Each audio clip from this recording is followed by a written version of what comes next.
back, Martini Giant fans. This is episode number 121, which is the 1968 film Bullitt. Of course, that is directed by Peter Yates and starring the fabulous Steve McQueen. And what did we decide to pair it with? The 1977 film Smokey and Bandit, and that is directed by Hal Needham and, of course, starring Burt Reynolds and Sally Fields. Why would we pair these two films? That seems a little odd. Well, I'll tell you what. We have been actually egging to try to do Smokey and Bandit for a while. I don't know why, but we wanted to do it. We've been doing a lot of heady movies, a lot of very serious movies, a lot of very good movies, a lot of Oscar-winning movies. And Smokey and Bandit seemed like it needs to come in here to sort of like cleanse your palate a little bit.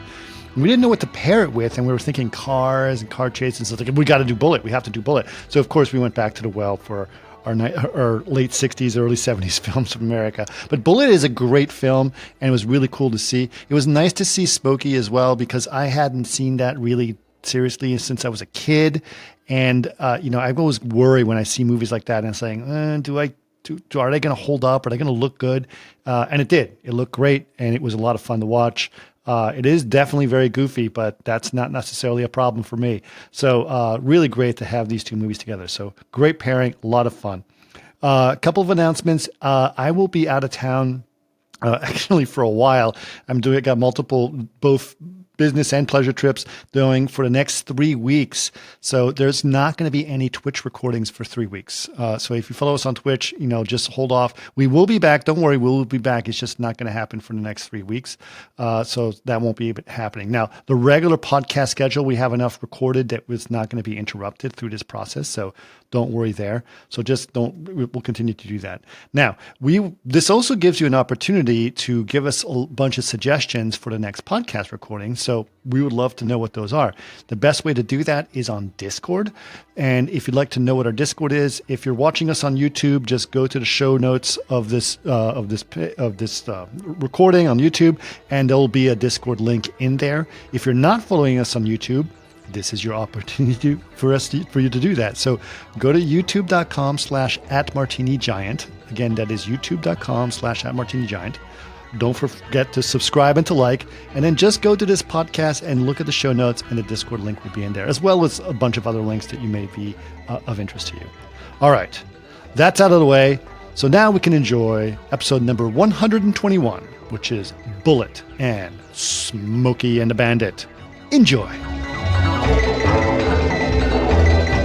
And somehow Smokey and the Bandit came up. Hey, Dave 3D's here. Hey, Dave 3D. The Smokey and the Bandit came up, and it kept coming up. Like Eric kept bringing up Smokey and the Bandit for some reason over the last several weeks. And because we've been trying to pair it with other things because it's so light, and we've been covering so many like depressing things. Right. And so like this was a way to, and we just couldn't be like, Smokey okay, let's do Phantom Thread and Smokey the exactly. You're just trying to like make it a little Smokey bit and the Bandit easier. and Taxi Driver. Yeah, exactly. Taxi Driver and the Bandit. Oh man, can you imagine if Jackie Gleason played the Martin Scorsese role? Red, white, and blue. What was it? Red, blue. The Sklosky movies. The red. Oh yeah. Red, white, and blue. Yeah, red, white, and blue, and Smoke and Smoking the Bandit. Blue and Smoking the Bandit would be fantastic. The Decalogue and Smoking the Bandit. Just to put that on a marquee in an art house would be so awesome. That's Smoking the Bandit and Crash. Yeah, exactly. Crash, the good Crash. That is the good Crash and Smoking the Bandit. They're both about cars. Makes sense. Yeah. Yeah. They both have romance. Yeah, I think that's a good pairing. I would love to have a separate sub podcast of bad combinations. It would be amazing. And we just try and have the worst possible. Oh, well, that's the. I had this idea for the. You know how I come up with great film festival ideas? Film festival ideas, yes. And mine was it was called Before and After, and Hit and Run, and it was the a director's best film and their worst film. Oh yeah, that's good. I like that. These are good ideas. We should actually enact these things. See, like what they do with like other podcasters actually make these into other shows, like whole other podcasts where they are like, it's Martini Giant Hit and Run, and then we only cover that, and that comes out separately. Yeah. All right. But Tigger's like, no fucking way. Chris sounds so enthusiastic. Thanks, guys. I have to do more podcasts. Yeah. Oh boy. I mean, I can, except I'd have to stop doing everything else. That's right. Okay, so yes, Burt Reynolds as Travis Bickle would be pretty hilarious. Yes. Curious. I wonder just what he thought Burt Reynolds, because he was big time in the 70s. Huge. I'm wondering what he thought of De Niro's movies in like 74 through 80. Like, oh, it's horrible crap. That's not the you know what? I bet you it's like Def Leppard and The Cure. They go throughout in the 80s, but Right. they were very different like parts of music. And I think these are very different parts of. So did he like De Niro, or he was just like, he's a punk? Because like he did do his he did do serious movies. He did Deliverance and stuff like that. But those just didn't, Deliverance did well for him. But I think he had like one serious movie that did not hit, and he's like, fuck this, I'm just making silly shit for the rest of my life. And then and he didn't get back to quote serious movies until the 80s, when he just made serious cop movies like Malone and Stick and what do you call it, Sharky's Machine and stuff like that. Yeah, Reynolds is Sharky. Gator, Smoking the Bandit, etc., etc. But I mean, can you imagine him in Zardoz? I would love to have seen him in Zardoz. That would have been something. Was he cast? No. He was there are some movies that he was cast for that I was surprised that they even considered him, but he didn't get the gig.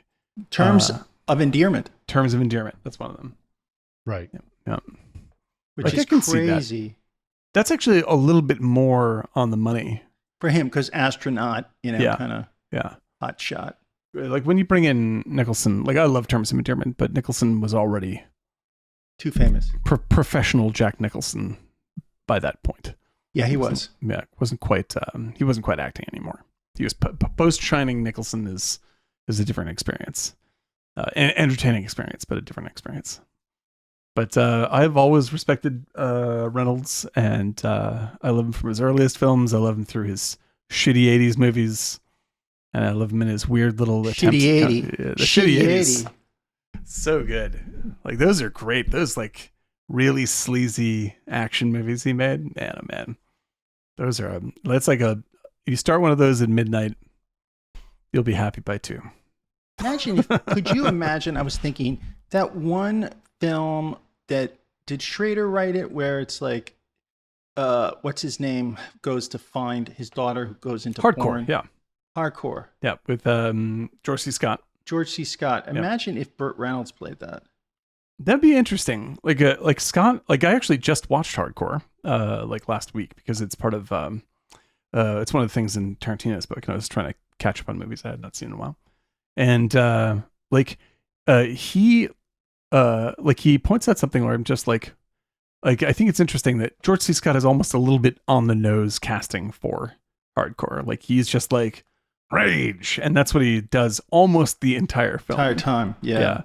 And they don't get any variants after a while. He plays nice guy George C. Scott, and he jams it right into the high gear for angry man George C. Scott. And having someone like Reynolds would have made it at least a little bit weirder. That would have been I wish that Reynolds had gone out on a limb like that. That would have been better. Yeah, because you never got a sense with George C. Scott, why she chose to do it and what it is, the act itself, right. And reflecting upon that. It's more it's like Death Wish. It's just revenge in a way. Even when he doesn't emote it, it's still, it's revenge.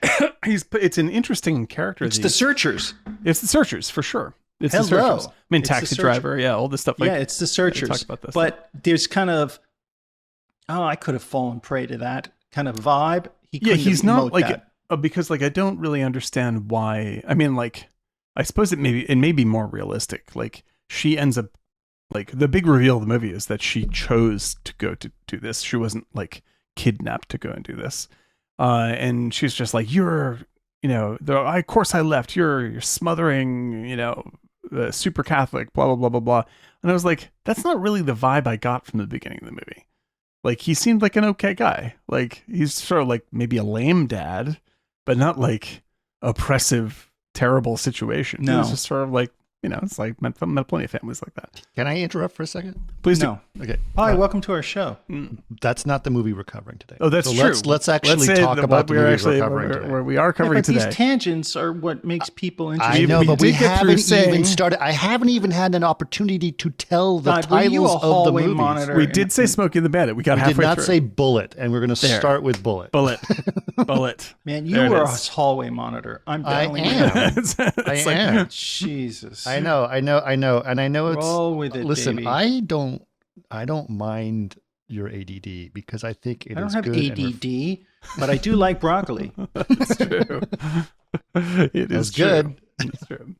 But yeah, no, I have recently become a Steve McQueen fan. Actually, I was not a huge Steve McQueen fan before, but in the past year and a half or so, and Bullet was the capper to that. I love him in Bullet. I think this is his champion movie in every way. So I'm looking forward to talking about that one.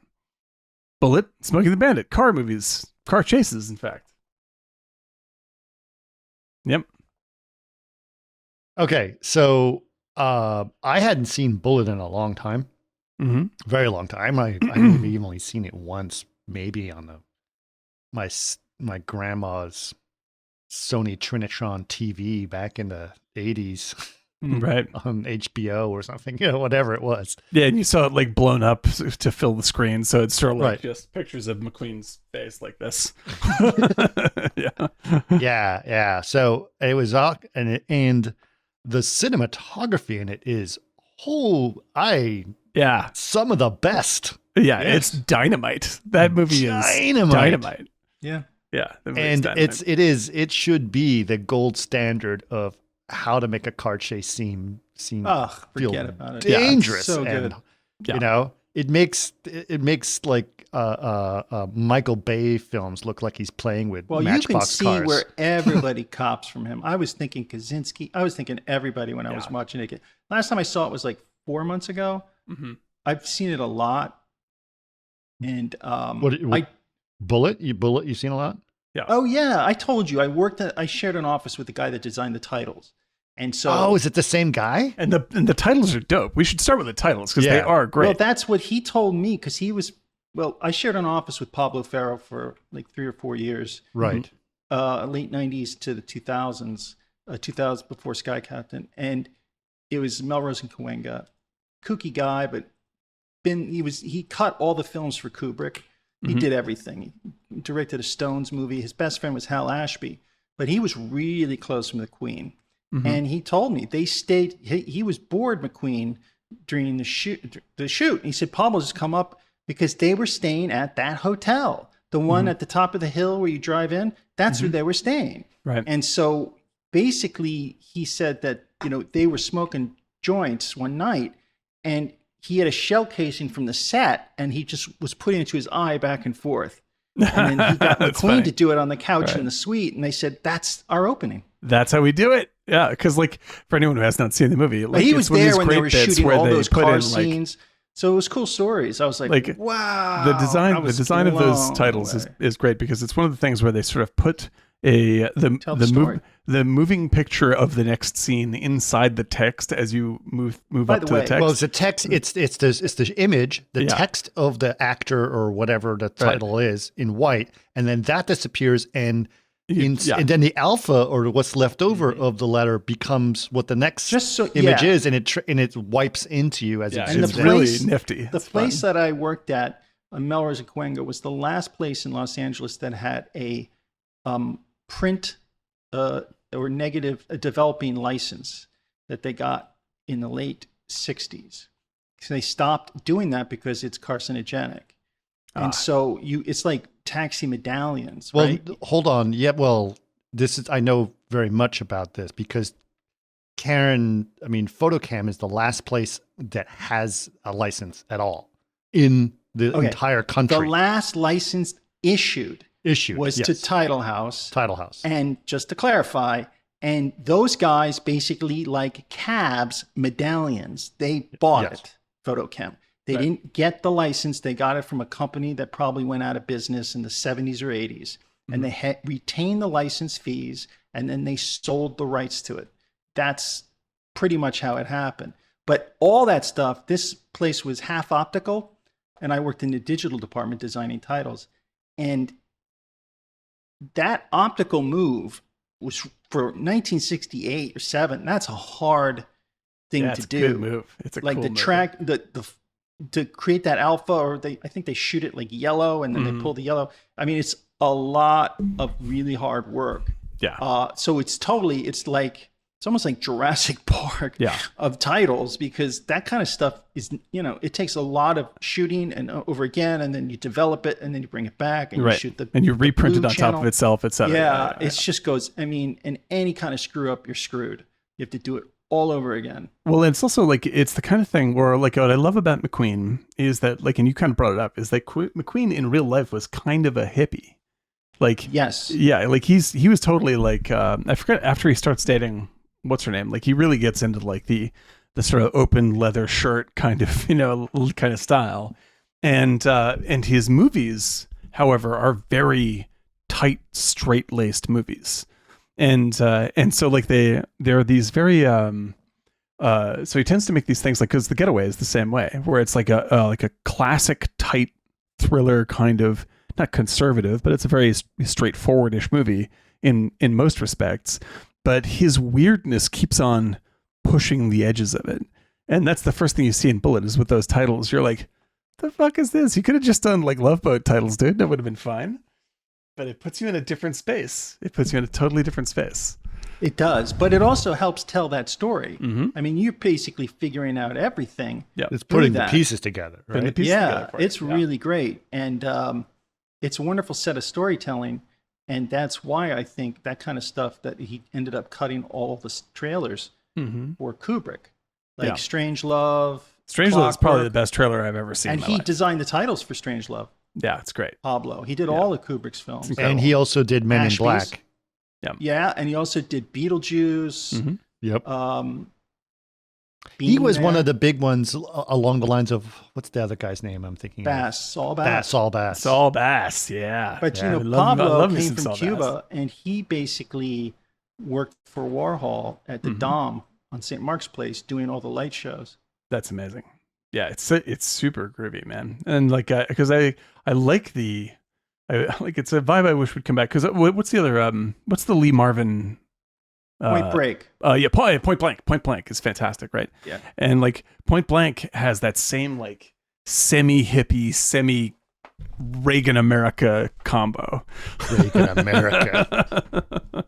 It's wicked cool, man. It's wicked cool. Like, I think that, because like McQueen, for me as an actor, like the less he does, the cooler he is. And by the way, he barely talks in this film. Here's the deal. This film is so silent and beautiful. You realized on this one, I was like, God, is this not... Their silence is great. You don't need a lot of dialogue. No. Yep.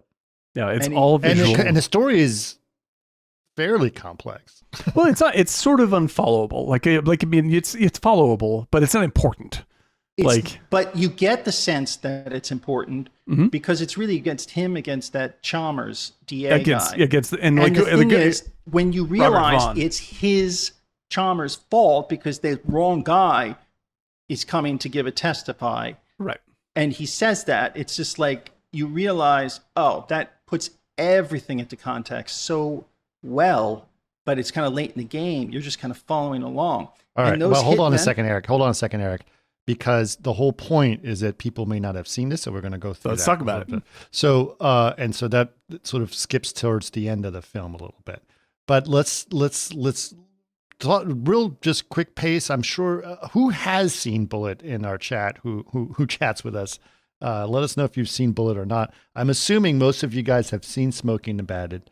So I'm not sure that's going to be too much of a spoiler on that one. But give us a little heads up on that.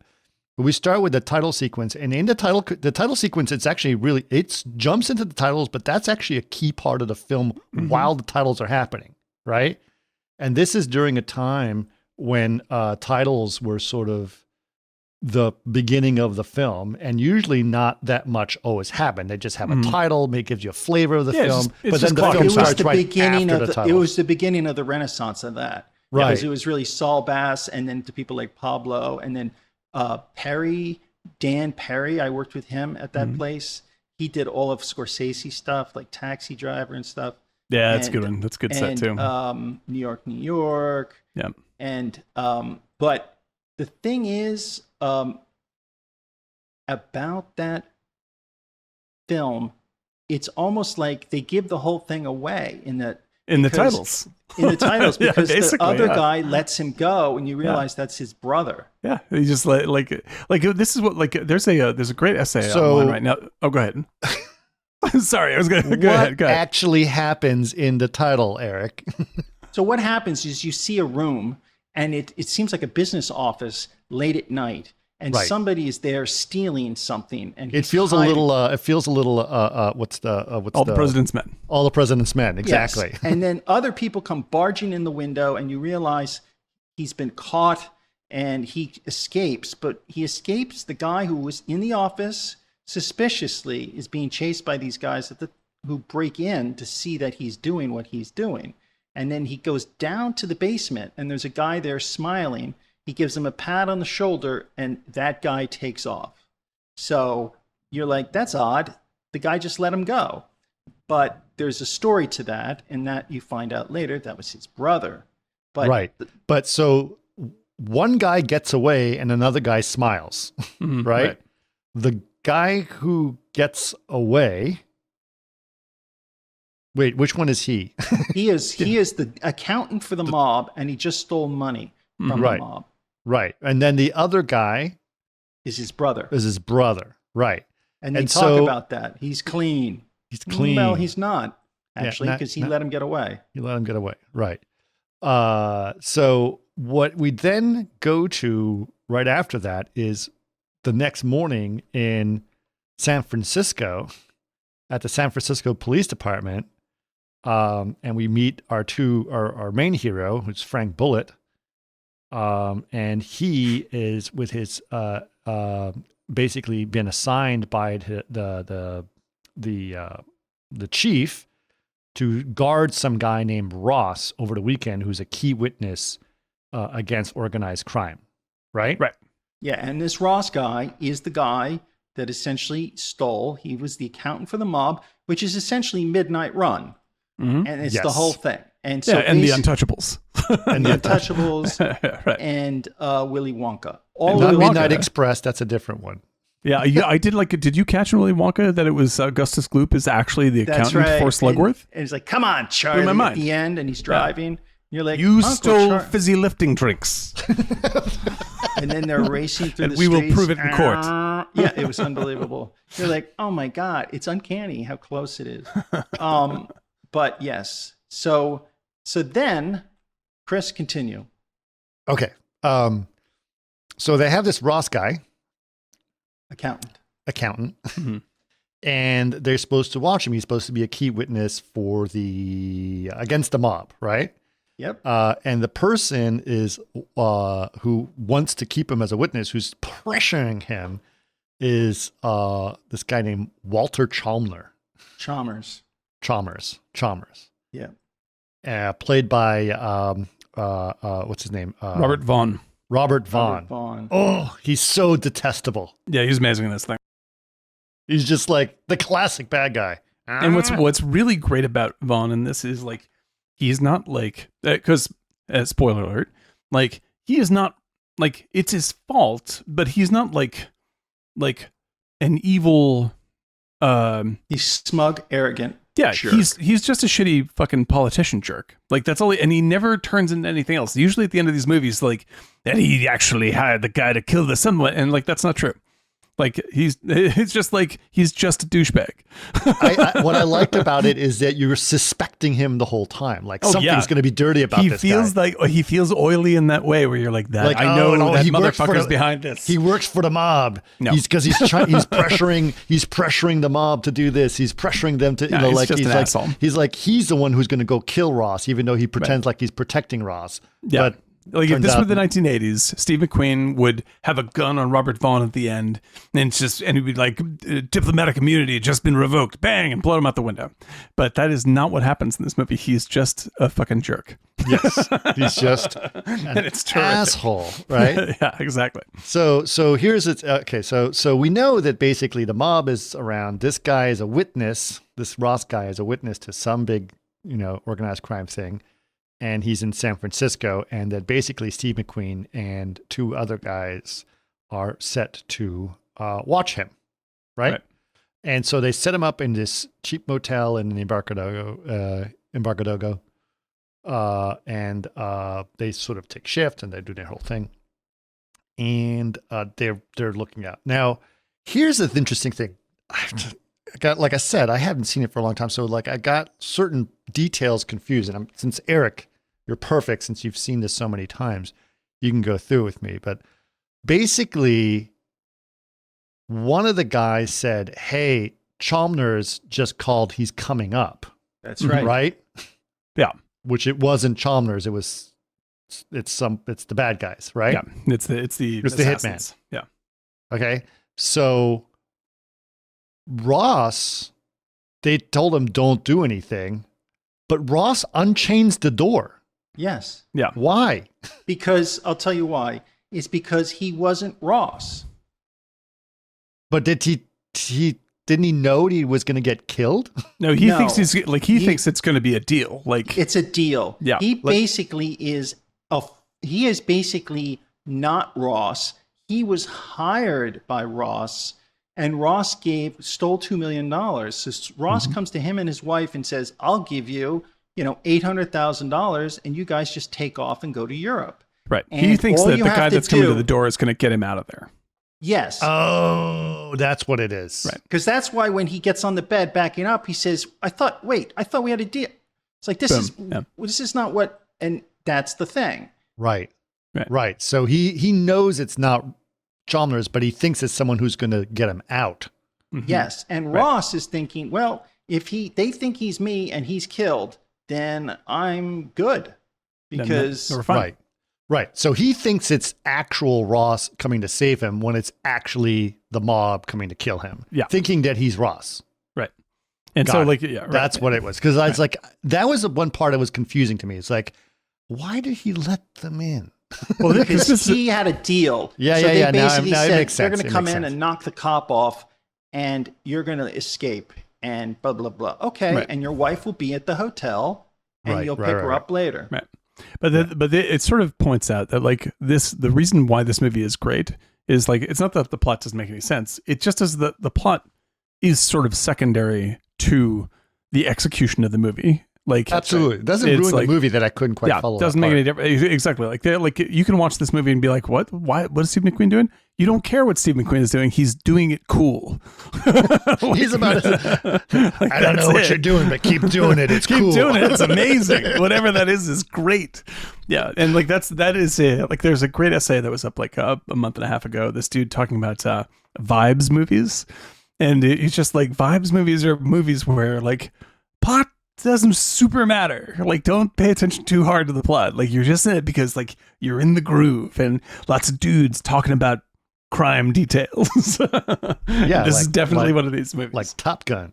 Yeah, exactly. Like, who gives a shit what that? Like, yeah, they're talking about tech specs on a jet. Okay, that's great. Whatever, it doesn't matter. Don't have to Whatever. know any of that stuff. Yeah. It sounds cool. It sounds like they know what they're talking Now, about. this is not to say that the plot isn't very interesting. It's definitely a very No, it's good. interesting plot It's very and well solid. executed. And so, And what's amazing is the dialogue is probably 25 pages of dialogue. Yeah, yeah. And it's If and that. I believe that McQueen worked on that to bring it down as much as possible. Like, he's just like there's a particular character that he's trying to sculpt in this performance. And that's really why the movie works. I think it's a breakthrough movie for cop movies. Tarantino points this as well, but it's just like that it's sort of like, this is very different than cop movies of the day. And Bullitt himself is a character that you're not used to seeing. Only thing similar to all the other cop movies Mhm. is the flute and the snare drum snaps. Exactly. Anchorman. loudest. Right. dun. That's all it is. Yeah. But it's awesome. It works. But yeah, you see like there are whole sequences in this movie where you don't even hear the dialogue. It's just cool editing and music. And the guys just like driving their cars, looking in the rearview mirrors. And cool camera angles. My Cool camera God. angles. Yeah, spectacular. And there's so much. He's so much that he does in reflections. Mm-hmm. It's so cool. Like there's this great shot when he's going to the hotel. It's just this establishing shot of going to a Duvall's in hotel it as well, which is Yeah, hot. Duvall, a little bit part for Duvall. It's pretty fun. Oh, Duvall is awesome in it. I'm going to continue this part to say, Yep. but you're just seeing like a door of a hotel and a revolving door, right? So there's tons of glass and glass And and it's glass. like And it's lots of reflections in reflections, front and behind. And then you see him arrive wash. through the reflection and then come into frame and then go through the revolving door. And Yeah. it's just this It's sick. it's so cool. It's And the simply low sick. angles. Yeah. I mean, yeah. like they were doing GoPros before there were GoPros. It's in this they focus so hard on making this movie a mood movie that like it puts you in this sort of like it puts you in this mindset of like style over substance in the way that the style is the substance. It makes it feel more real and more intense. Like, because the plot, like you can imagine the same plot being done on Kojak, right? Like it's not like, yeah, it's fine. But it's the way that they do it that makes it feel really, really big and heavy. Yeah. And it's totally, totally amazing. All right, I'm going to go on a small tangent. Hit it. On this one. So, Bullitt's girlfriend is played by Jacqueline Jacqueline Bisset. Bisset, Yep. right?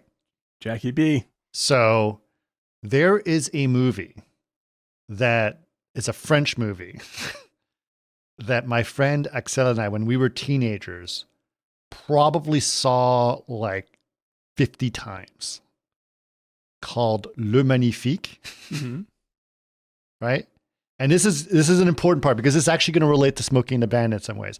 Like I would get cultural oomphness because remember, I was living in Athens, Greece. I would get cultural stuff from watching VHS tapes or Betamax tapes of movies, right? And Le Magnifique was one of them, which was really, I watched that movie like 50 times. And it stars Jean-Paul Belmondo, right? Nice. And Jacqueline Bisset. And she speaks French with a weird accent because she's not French, right? Right.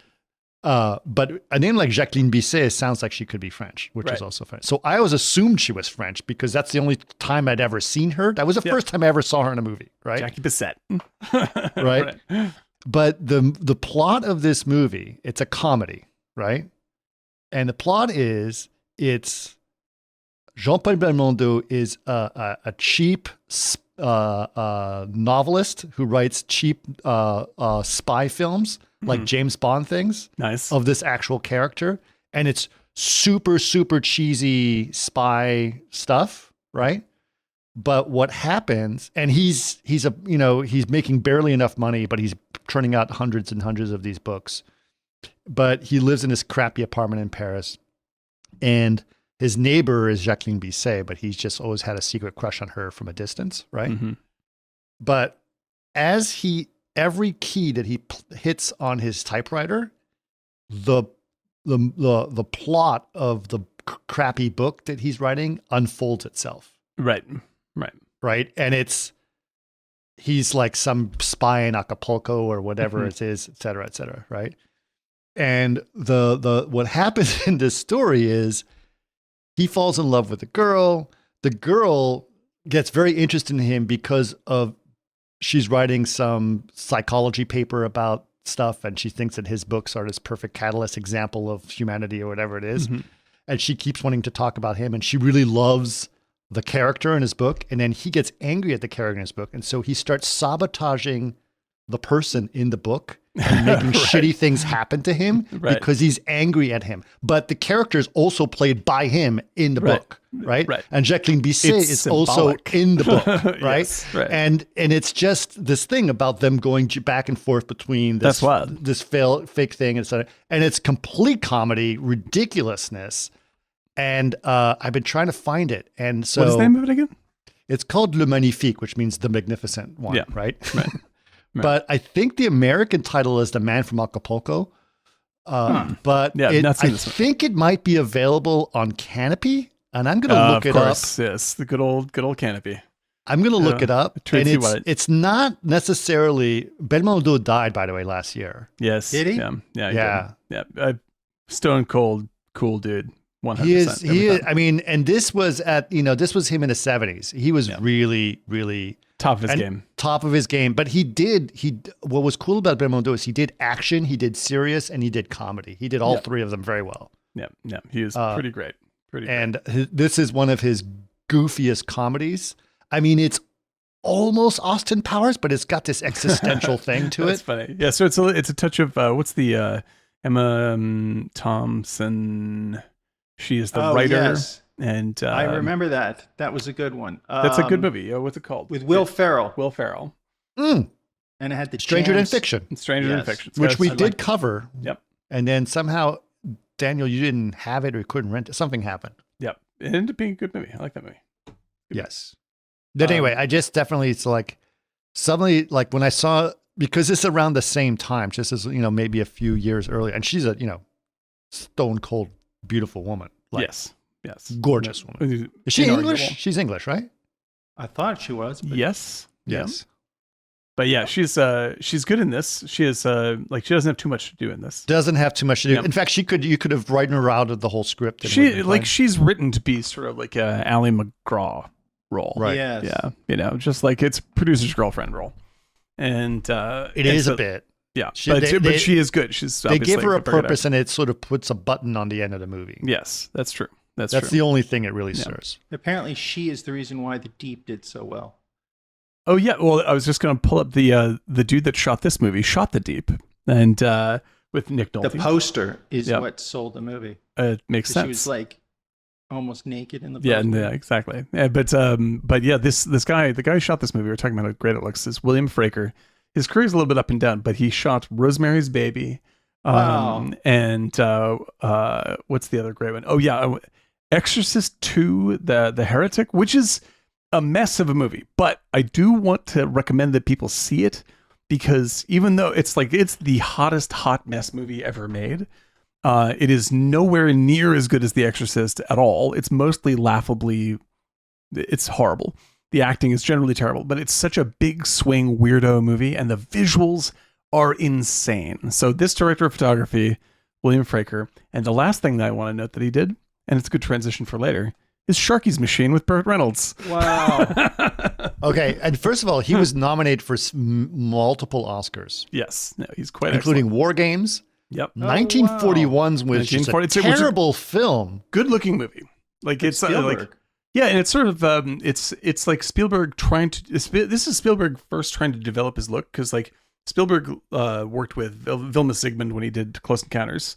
That's beautiful. Which is an incredible looking film. Zsigmond's one of the best directors of photography of all time, and so he kind of gets Fraker. Didn't he to also try do to, Deer Hunter? Maybe I'll look that up. But he tries. It's you're right. It's Zsigmond that did Deer Hunter. Fraker also did One Flew Over the Cuckoo's Nest. One Flew Over the Cuckoo's Nest. Yeah. But like he tries to get Fraker to do 1941 in the Zsigmond style, and it comes out closer to Janusz Kaminski, who he later works with on all of his post 2000 films. So this guy's a weird transitional director for a lot of directors. Well, I gotta say, it's really great to see his work, because it was so cool. Like like the reflections, the way he shoots, the low angles. He nails it, man. And there's one stop. I mean, it's obviously an editor's choice, but where the freaking car actually hits the camera, and they kept it in. Yeah, and they keep it in. Yeah, because like the other master in this film that you have to talk about is where is it? Hang on. Where is it? Production. Where is it listed? Yeah. Okay. So Frank Keller is the editor. This is such a brilliantly edited movie. Oh my God. Car chase. The car chase is its own work of art, but the whole movie is down to the frame a perfectly edited film. Like he lets things run into awkward territory at every turn, and like he'd rather let the picture tell the story. So like he just cuts out on dialogue, like fuck these guys, we don't even hear those guys anymore, and like pays attention to the framing, and it's just brilliantly cut film. Yeah.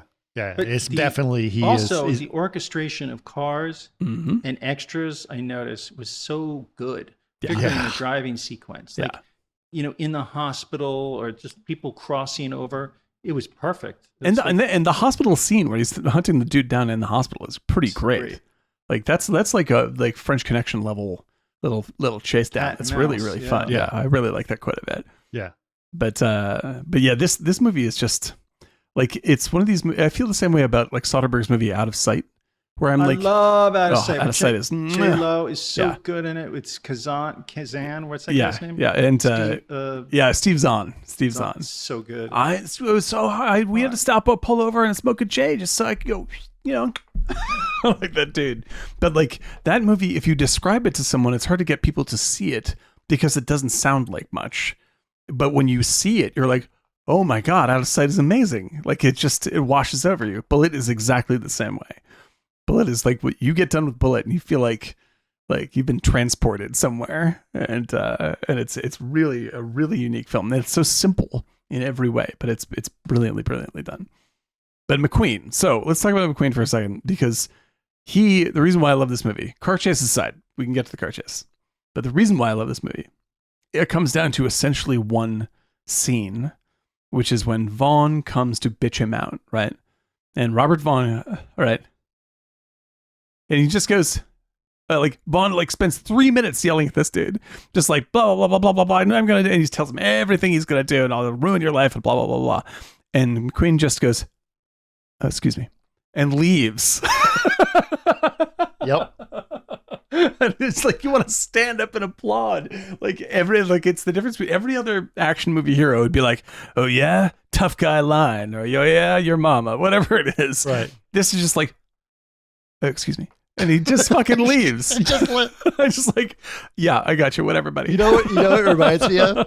It reminds me a little bit, and we just watched the other day for some reason, Office Space. Yeah. Yes. When he's like, yeah, you didn't come in on Wednesday. Just walks around him and just doesn't even acknowledge it. Whatever, man. Like the total, like not even passive aggressive dismissal, but just total dismissal. Like doesn't matter. I'm just gonna walk away from this guy. Yep. It's like, it's ferocious. Yeah, it's very, very funny.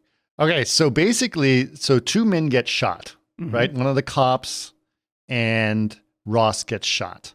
Now, they're not dead, but they're both shot, right? So, taken to the hospital, hitmen get away, and hold on a second. What happens? I'm trying to remember what happens from here. Well, because like another little note that I love is the doctor who's taking care of the guy is black, right? And McQueen is just like, he's just talking with the doctor and getting the information, and it's all cool. But when Vaughn shows up and meets the doctor, I want a better doctor. Like he's super nice with the doctor, like, oh, that's great, thanks. And as soon as the guy leaves, he's just like, I'd like a better doctor on this. And you're just like, you racist fuck, like you lying low racist motherfucker. He's not mature enough. Yeah, he's not mature enough. I just don't believe he's mature enough. And so it's bad enough that he's clearly doing it because the dude's black, but he's also doing it, like he's also lying to the guy's face when he's talking to him, pretending like he's totally cool with him. Like so he doesn't even have the balls to like be racist to his face. He's just like, I'll be super nice and then I'll be racist behind your back. Like, fuck off. You're the worst. And again, this is what starts to make you question this person, like what are his motives? Yeah. Like, I want a different doctor. He must be the ultimate villain. He must be the boss. It turns out he's just a douchebag. He's just a bureaucrat. Just a bureaucrat. It's the worst kind of villain. So, he reminds me of the guy in Ghostbusters. Yeah, he's the William. What's his name? He's the nice guy in the Goldie Hawn Spielberg movie. Midnight Sugarland Express. Sugarland Express.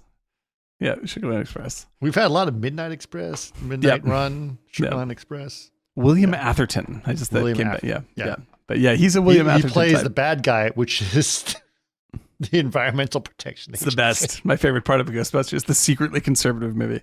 It is. It's a Reagan movie. It's a very Reagan movie, and you I don't love realize it. Oh, Ghostbusters, wait but a yeah, minute! It's a total Reagan movie. Just we like, are the bad guys are the environmentalists. Greenpeace sucks. Yeah, exactly. All these goddamn liberals try to make rules to keep us from poisoning people. Keeping the common man from Making us a buck. Yeah, whatever. Walter Peck. That's right. That's Walter Peck. Yep. Thank you, Jason. Yes. Walter Peck. But Yes, inarguably that's true. hilarious. This man has no dick. Oh, perfect film. Perfect film. Okay.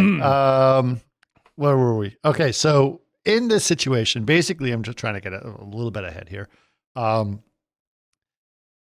Ross dies even though there is the second assassination attempt, which Bullitt manages to thwart. Mm-hmm. But during that time, Ross dies on the operating table, right? Yep. Right. So, but Bullitt doesn't want people to know that he's dead because then that would end the investigation or end his case. Mm-hmm. And he wants to find out who's been trying to assassinate the guys.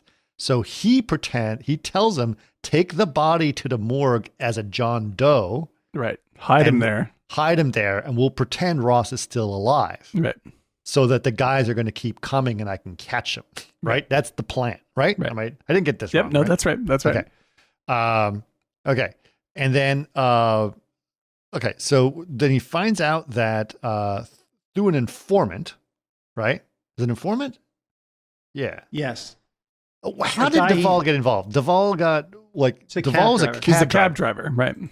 And the cab driver drove Ross around, drove someone around before. Yeah, right? and so the fake Ross around. Right. So he has him repeat the journey. Like tell me where he went. Yeah. Right. So So he's driving around with Robert Duvall. Robert Duvall as a cab driver is kind of a cool It's funny, man. I love that. Yeah. Like, especially he's kind of on Duvall at that time is he's one step below breaking out, and you're just like, oh man, Robert Duvall was the very religious guy in MASH. Very released. Frank Burns in MASH. He's hilarious in MASH. He's great in MASH. And he's also another movie that I just caught. If you want to see a badass Robert Duvall, watch the name just slipped out of my head. It's such a generic name. First film? Not Coppola's first. It's Rain People. But it is hang on. It's also in THX 1138. Yeah, too long, but a great film. The oh my god, it's right. I hate, but just keep talking. I'll get it. 1 second. All right. The outfit. The outfit. There it is. The outfit. Badass, man. Badass film. He's there's also Duvall always has Duvallness to him, mm-hmm. Yep. right? And by the way, not related to Shelley Duvall. I know. I didn't know that till a couple of years ago. Yeah, they're not related. They always assumed that they were related, but they Right. just happen to have the same last name. Yep. But And the same father. No, they don't. Exactly. And they're married. No, but he also did if you've never seen Secondhand Lines, which is a pretty good film, actually. Produced by Digital Domain. Produced by Digital Domain, Scott Ross. But Duvall was in that, and he's really good in it, actually. Yeah, no, he's an amazing actor, no doubt about it. And so he's a little overcast as a cab driver. He is a little overcast because you assume he's going to have he seems like a big character. Yeah. Right. But he seems like he could have been a little bit more like this kind of guy. Yeah, just some, that's what stock characters are made for. Yeah. Just plug and play, please. Get that guy. Get one of that guys. Yeah, I got that guy. Yeah, he stopped over here and got himself a ham sandwich. But instead it's Robert Duvall go, he stopped over here. He got himself a ham sandwich. Wow, I'm really compelled by this taxi driver. Yeah. I'm wondering if the director chose people that looked really great silent. Yep, that's true, because he's going to shoot basically a silent film. Right? Yeah, and he just sits there and you get a lot he broods. from his face. Yeah, he just broods. Yeah, it's and amazing. The way he gets annoyed. He made a long distance call. Yep. How do you know? He used a lot of change. Like, how else would you know? And it's like so that kind of stuff. But it's just, there's so much in the face and eyes that it works. Right. Yeah, he's something, man. He's something. But it's like now when I go back and watch movies like Twister, and you're like, wait, is that Philip Seymour Hoffman? Like just as like side character, comic relief guy. Oh yeah, You're like, it's hysterical. What was the movie? I loved him. He was so great. We were talking about during our Eastwood episode. It was oh god, in not Hogan's Heroes, Kelly's Heroes, the guy from Alien that we always talk. Three names. Oh, Harry Dean Stanton. Harry Dean Stanton is like the comic relief background guy. You know? Yeah, he just shows up. You're like, whoa, That's Harry Dean Stanton. That's Harry Dean Stanton. Right. Yeah. Okay. I just wanted to point out if you watch Twister again, I just have to recommend this. Twister has Alan Ruck from Succession as part of the team. Philip Seymour Hoffman is comic Which sidekick. guy from Succession? He's the older brother with a different mother. Ferris Bueller, right? Ferris Bueller guy. He's in it? Yeah, he's in Twister, right? I saw Twister. Oh, right. He's Philip Seymour Hoffman is in Twister, and the director of Tar is one of the gang. What? So you're like, what? What the fuck is going on? Yeah, it's hysterical. The director of Tar is what? Is one of the background good guy characters who chases tornadoes. I'm pretty sure this is true. I'm gonna have to look this up, but like, if I'm thinking of him, because he was an actor before he was a director, and he's a bit part actor in Twister. Okay, all right. I got it. So we found out a couple things. One, we find out through this process that Ross, as we've been telling you the whole time, is not actually Ross, and that there's another Ross. So this is when Steve McQueen finds this out, or Bullitt finds this out, right? And he's starting to understand, like, oh shit, there's another guy, there's another Ross, and he's alive and in San Francisco and trying to leave town. Right. And that the long distance phone call is to a hotel in San Mateo. Right. Right. So called his girlfriend, but they're like, no, that's not the same Ross. Right. And they figured out it's not the same Ross. Something's different here. Right. And you also find out through the informant that, his brother is clean, so they don't have anything on him, but someone else is played Ross that came here, right? So he finds out. What was that? His name was Remick. The Remick. Well, Ross got his name changed, like he got a new passport, right? He's fake identity. Am I correct? Yes, I think that's right. Right. Or maybe Ross was a fake name, but finds out later that Rennick he's going under the name of Rennick, as is his wife. Right? No, the guy that was the dupe, the stand-in that got shot, that was his wife. Right, in the hotel, right? Yep. Oh, right. Right. Yeah. Right. That's all he had to do is pretend to be Ross. He and his wife would fly away, and they have a shit ton of home free of money, and they're gone. Right. That's right. Now that makes sense. So and his real name is Remick. His Rennick. Right. Rennick, yes. And so so he finds this information out, at which point he goes back and with the cab driver to where he lives or whatever, and you realize he's being followed by the two assassins. Yeah. Yep. It's good. Yeah. It's good. And so he drives. Now, here's the thing. If you go up and you look up Bullitt on Google and you look Google images, all you're going to see is a green Mustang. Yeah. The most famous thing about this movie isn't Steve McQueen. It's the green Mustang. It's the green Mustang. Right? In fact, Mustang totally embraced this and made a Bullitt edition Mustang later in the 2000s, right? Or something like that, right? So like that was the thing. It was like, it's the Bullitt edition Mustang. But wasn't it a special Hemi engine or something goofy like that? It wasn't a Hemi engine. It did have a different engine. Hemi is a Dodge thing, not a Ford thing, as far as I know.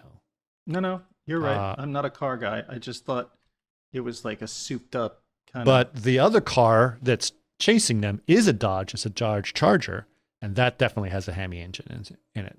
It was a minivan originally. It was one of the first minivans. It was a Voyager. It was a Plymouth Voyager. Yeah, dude. It's the Dodge Charger, which Dodge, I believe yes. is also the same car that the General Lee is. Yeah, Dodge Charger is also famous from not Dirty Larry, Crazy Mary. It's what's the other famous car chase movie? Anyway, yeah, like that's like Tarantino uses a Dodge Charger as part of the plot of Death Proof, and so it is the great car chase car, and It's the big muscle car. It's the big muscle car, and it is driven in this movie by an actor you're like, oh, that guy. Well, before he was an actor, he was a stunt driver. And so the guy with the glasses is driving. Like, you think that he is I thought he was an actor that was playing the part. He's fucking great, and he's actually a stunt driver the whole time, and that's why he looks so fucking awesome in this movie. So he's actually driving the car. He's really driving. And the McQueen car. was driving the car. And McQueen's really driving his car. Right. So it is like a no joke. Like there's no fakery going on. Like it is. There's some fakery. For the really dangerous shit, yes. In fact, like for the really dangerous shit, the guy from the Charger is driving McQueen's car. Right. But it's like they push it as far as they can possibly push it with a multi-million-dollar actor to make it look real. Right. And what's interesting is that basically it starts off really tame, right? Mm-hmm. And if you know, like the other thing I like about it is like, you know that this movie is famous for its car chase, right? Mm-hmm. It's one car. It's like you watching The Bourne Identity and like going, okay, when does the car chase start, right? And so there's no car chase that happens at the beginning. It's just one car following another car. And it organically happens, which is really great. It slowly picks up. Right. Yeah. And then suddenly, like, he's driving, and then he realizes he's being followed by another car. Right. And then he notices the car when he gets into the car. He notices the car when he gets into the car. Yeah. And then he keeps driving, and then they follow him, and then all of a sudden he flips it. He flips it.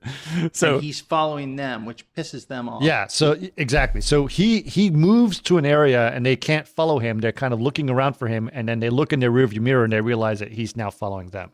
So he's kind of around this time. The flute picks up a big tempo. Yeah, that's right. Extra flute. They got the Jethro Tull going in there. Yeah, they brought an extra flute in, which you can totally tell. Oh, it's stunt flautist. That's what stunt flautist. So I do want to note that Dave 3D says it was Vanishing Point, and he thinks that was a Dodge Challenger, not a Dodge Charger. You are correct on both points, Dave 3D. Yes, definitely. Vanishing Point was the movie I was trying to think of, and I believe that is that's a cool movie. That's a very cool movie. Yeah. Okay. Yeah. So now, what are the are we going to talk about the car chase yet, or are we going to leave that? We're getting into it. We're about to start. Start. What I would say, what are the things, if you were to treat this as a filmmaking lesson, what did you learn from Bullitt's car chase? Like, if this were a filmmaking exam, what would you say? Bullitt taught me this because these are the things that worked. Because I think everyone could learn from Bullitt. I think one of the big things that you're reminding was that the silence. They weren't screaming, "Get out of the way!" or the hysteria. Yep. There was a calmness to them, like a cat and mouse, like really hunting. And you get that feeling at the end at the airport, which is very Heat-like, is that it's just cat and mouse. Yep. Right. And it's like that. So there is they're absolutely in charge of the moment, you know? And but just quickly, he reiterates that at the end. Oh, are you still there? He just froze. You just froze, Eric. And he's gone. Eric dropped gone. All right. So pick it up where you were going to take it. All right. Sorry. We will get Eric back, hopefully, and I will jump him back in. But all right, I'll tell you what I think was important, especially with the car chase. The car chase was basically there was, first of all, it's about to start when you have the seat buckle. Yeah. Click. Click. Like the bad guy buckles his seat because I'm about to start serious. This car chase. It's about to get serious. Right. The other thing that I realized is that you don't need a bunch of edits. Mm-hmm. You don't need to do a lot of fast editing and fast music at all. In fact, when the car chase starts, the music stops. Yeah. Like it's all about the car noises. I would go so far as to say the music of this car chase is the engines of the cars and the wheels squealing. Yes, like that's what you're really listening to. So the sound design is all about that, right? Mm-hmm. And then the other one is you gotta make it iconic in a place like San Francisco, right? Where the streets are crazy, where you should never be doing 100 miles an hour down a hill in San Francisco. And they make you really aware of what the challenge of each section of the car chase is. Like there's nice big wide shots that give you a good lay of the land. Right. And then every shot contains information about how this is getting worse. You know? And like so it stacks the problems on top of McQueen with every shot. And you not only get because most car chases in most movies are just sort of nondescript places. Like it's just shots of people driving fast, and doing this. And this, you get it's almost like he's shooting like a kung fu movie or a comedy. Like it's just big wide open shots. Kung fu movies are edited really fast. This is not edited as fast. The great kung fu movies are not edited fast. The great kung fu movies are big stages. And you are watching real pros kick the shit out of each other in a widescreen. Yes. Right. Now, also, because, as you mentioned, these are wide shots, right? Mm-hmm. Normally, they're very tight. Mm-hmm. I'm seeing what happened to Eric. Hold on a second. Yep, that's fine. Lightning struck outside, getting power back. Okay, so he's out. Okay. Hold on. I'm just replying. Okay. So he knows that we still care about him. But the thing is, it's there's a lot of, there's something about the way that this is done where it's like, it feels way more real. Yeah. Yeah. Right? Now, there's a couple things that they do that they still do in modern films. Mm. The standby people are moving very slow. Yes, right. So the guy stopped at the stop sign, the guy slowly going into the intersection, the person slowly walking across the street. All of that feels very dangerous, but you can tell these have to be stunt people because they're stunt people. The shit that's going on is just insane. So it's very, very interesting the way to do that. Now, there's one shot, and there's also key things, right? It's like GoPro before GoPro. Like he puts cameras in places that they don't normally put cameras in 1968. With cameras in 1968. It's like, where am I going to put this half of a refrigerator? Yeah, right. It's heavy duty. He has low angle camera. He's got this really low angle camera of a car. Like when a car comes in, is like really low. It's like, oh my God, that's awesome. And nowadays we do that stuff all the time, but back then it was right. It was but challenging. They had they really had to figure out how to do that stuff. And because the director is Peter Yates, right? And hold on, he's back. Hold on, let me reconnect him to the feed. Eric, thank you for joining us back. Oops, hold on.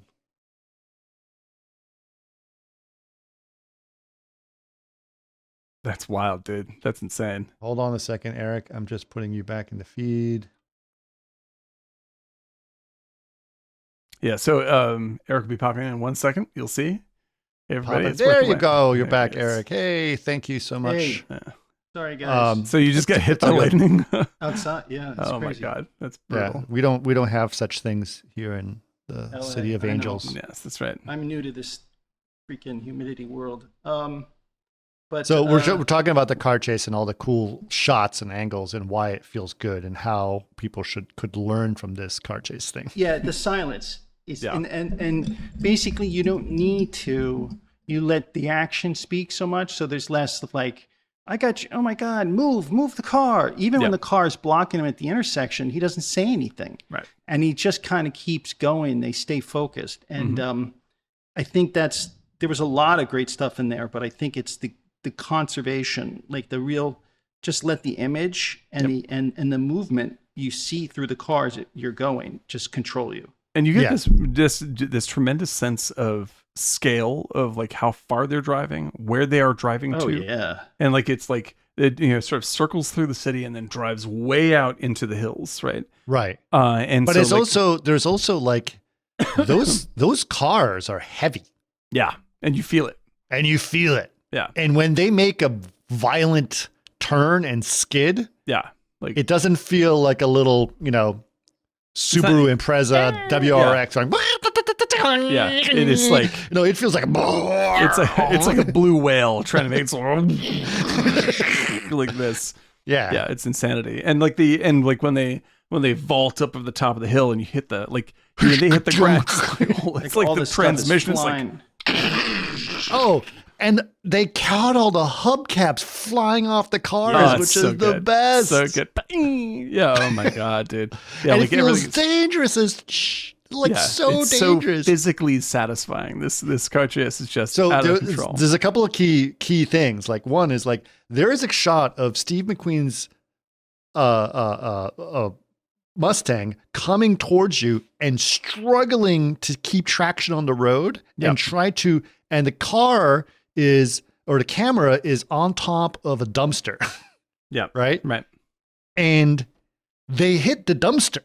The car hits dings it. Bam. And it clearly did it. It clearly did it because the camera just goes yeah. And they saw they're just like fucking leave it in. We'll leave it in. We'll leave it in. Looks amazing. It looks amazing. Yeah. Yeah. And you're like, did they continue driving? Yep, they did. And by the way, there's a scrape on the side of the car. In films where it just crashes in and ends.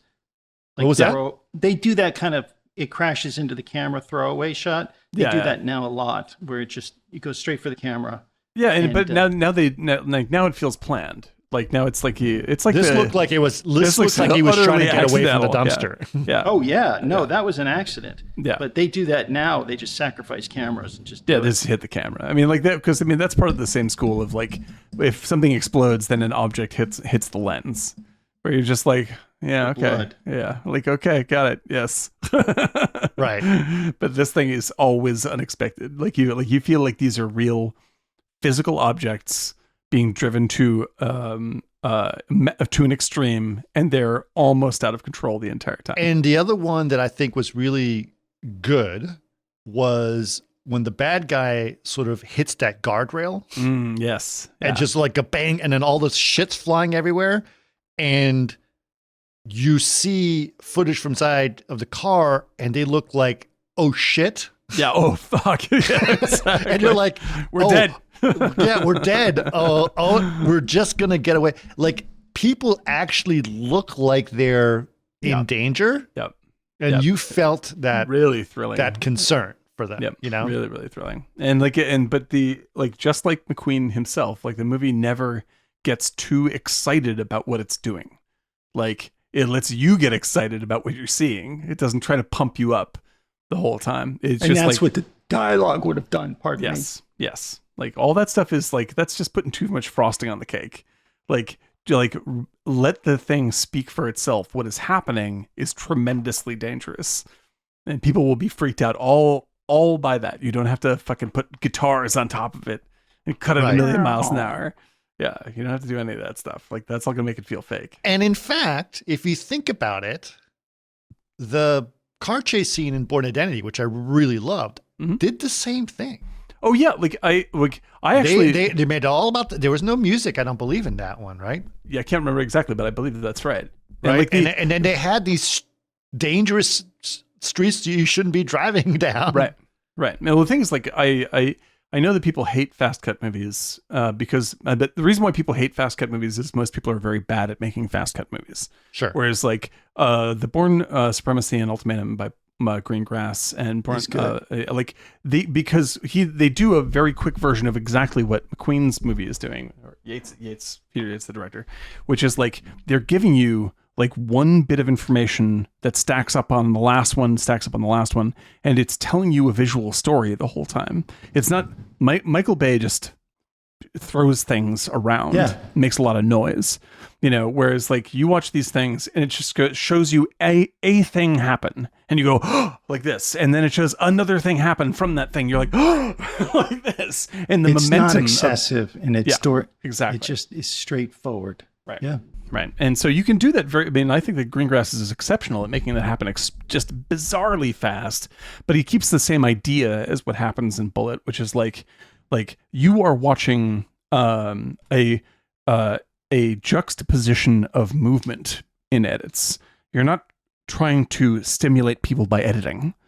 Like one thing happens, one thing slides towards the camera like this, and then it slides in like this. You carry that momentum forward in your mind. And so you want to see things that you want to see as much as you can to make sure that looks real, and they absolutely just let it happen on the screen. And it's utterly convincing. And they, you can imagine like Michael Bay doing the same fucking thing and be like, camera goes in through the tailpipe, comes up through the chair, out McQueen's nose. It's just like, I don't know what the fuck's going on anymore, man. Like, come on. And I shouldn't bag on Michael Bay. He actually has done a couple of great scenes.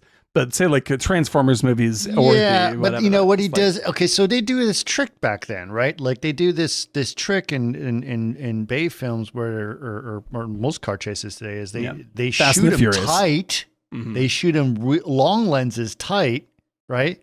And they're actually only driving 20 miles an hour and they just shake the shit out of the camera, right? Yeah, and so it feels fast, but this one is fast. It's fast. It's dangerous. And they won't do that kind of shooting anymore. Right. When actually, because if you see another great car chase movie is Ronin with De Niro. Mm-hmm. And what they did in that is they took reversed cars, right? So you have De Niro is driving a fake steering wheel, right? And the person in the passenger side is actually driving the car, right? And so there you see a little bit of them in frame, but you don't pay attention to them.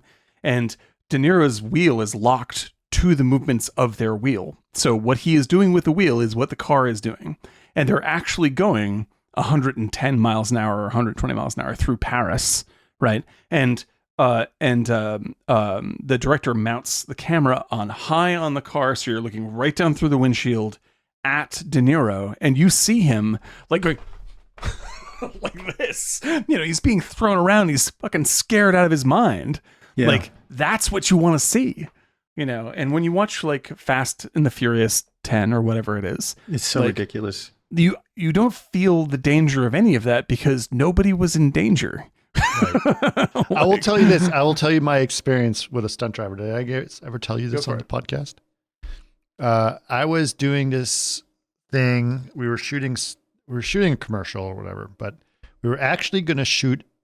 We wanted to do a collection of reference video of cars doing different movements so that we could use it for a whole bunch of commercials.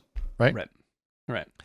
By the way, as far as I know, that's everything I just told you is lost, which is very, very sad. But we hired the what's his name? I forgot his name. Sammy Hubinett, I think was his name. He was the Swedish drifting champion. That's amazing. He was not. He was Swedish. I think he was the drifting champion. I think he was like the major. He was Swedish, but he was the French drifting champion. Oh, yeah, yes. Exactly. Which angered the French because he was Swedish. Right. Because they can never be Swedish, no matter how hard they try. That's right.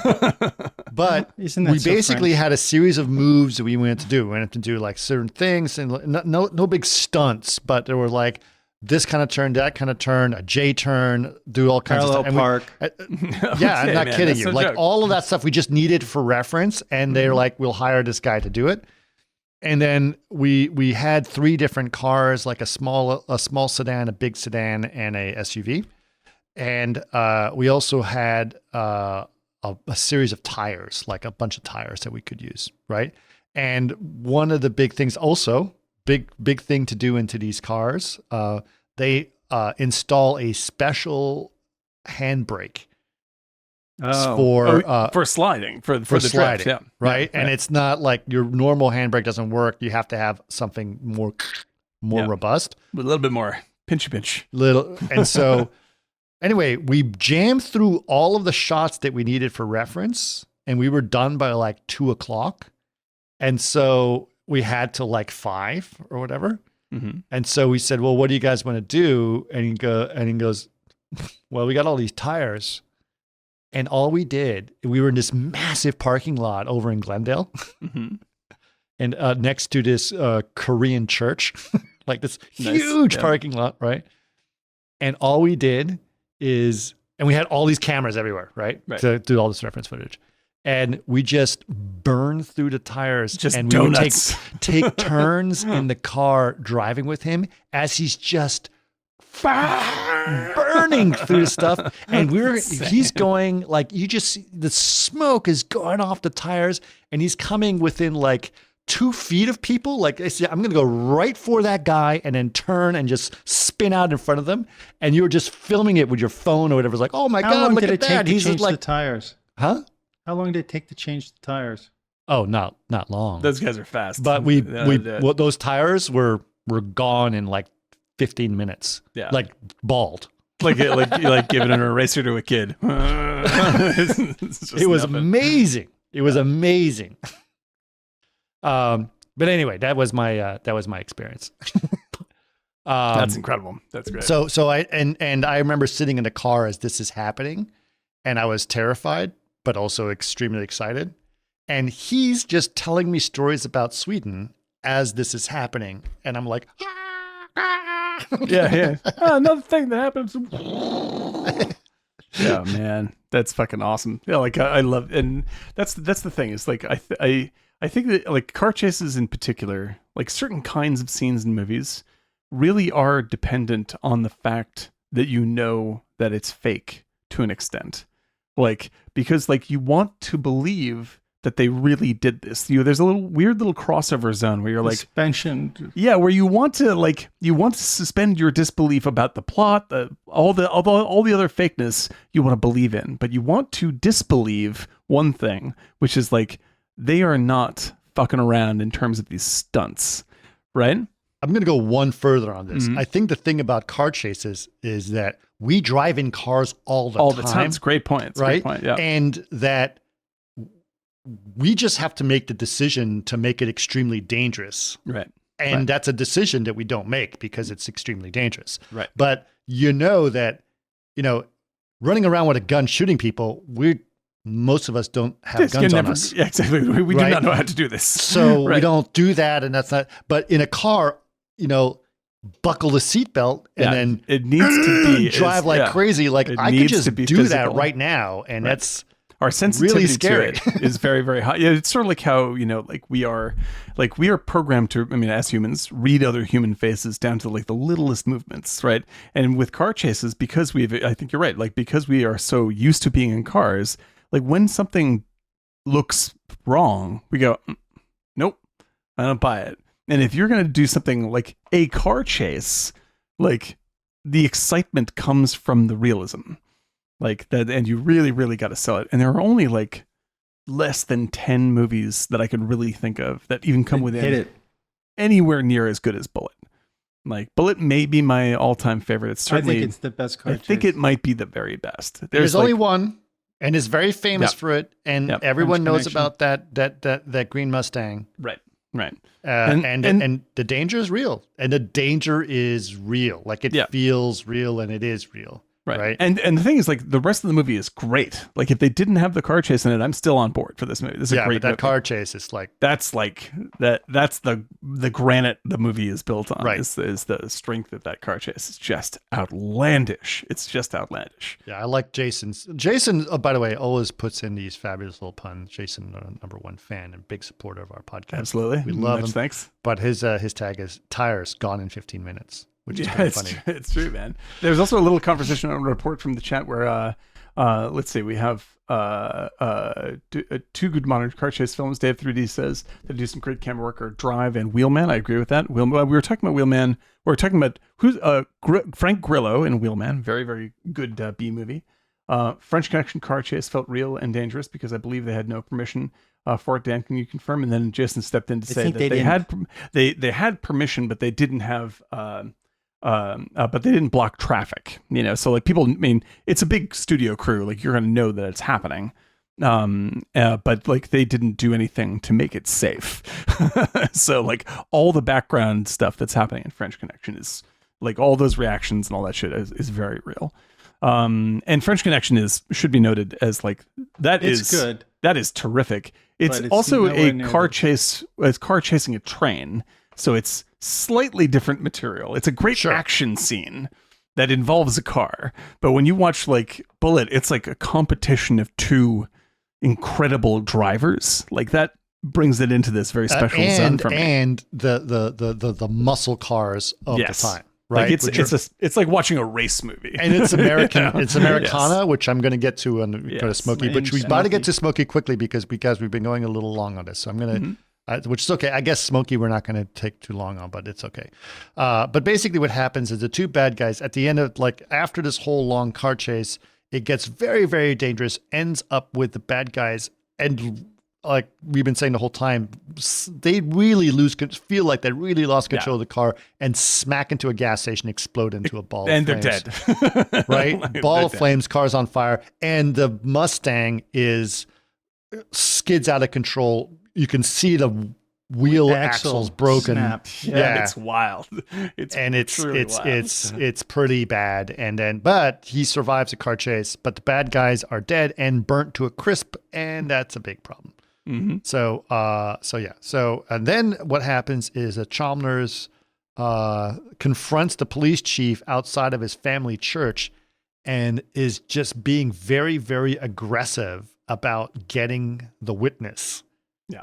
And he's like, I don't know where the witness is. It is Bullitt's case. And to protect the witness, I am not getting involved, says the police chief, right? And he goes, well, you are going to get involved. I'm handing you a notice. If you have to do this, you have to hand them to me by this time. And he's just being a real asshole about it, right? And then after that, after the car chase fiasco, the police chief brings Bullitt into his thing and realizes like, what the hell's going on? This guy died. And it's like, well, those are the guys. It's like, what happened to Ross? He goes, Ross is dead. He's downstairs as a John Doe. Mm-hmm. Right. And so they're like, what the hell? And he goes, I know who killed him. It's the guys who were chasing me. How do you know that? Because I saw him, because they were in the hospital. And those guys, you can't identify them anymore. They're burnt to a crisp. Mm-hmm. It's a big problem. Right. But then he says the real DOS, basically they got to find the girl. Find the girl. Mr. Gibbs. Find the girl. But they got to find the girl. So they find the girl who is basically not Ross, the fake Ross's girlfriend. And she is in a hotel and they've got their suitcases. They're ready to go on a big trip, right? And she's dead. Yep. Dead. Yeah. Like strangled. Right. Strangled.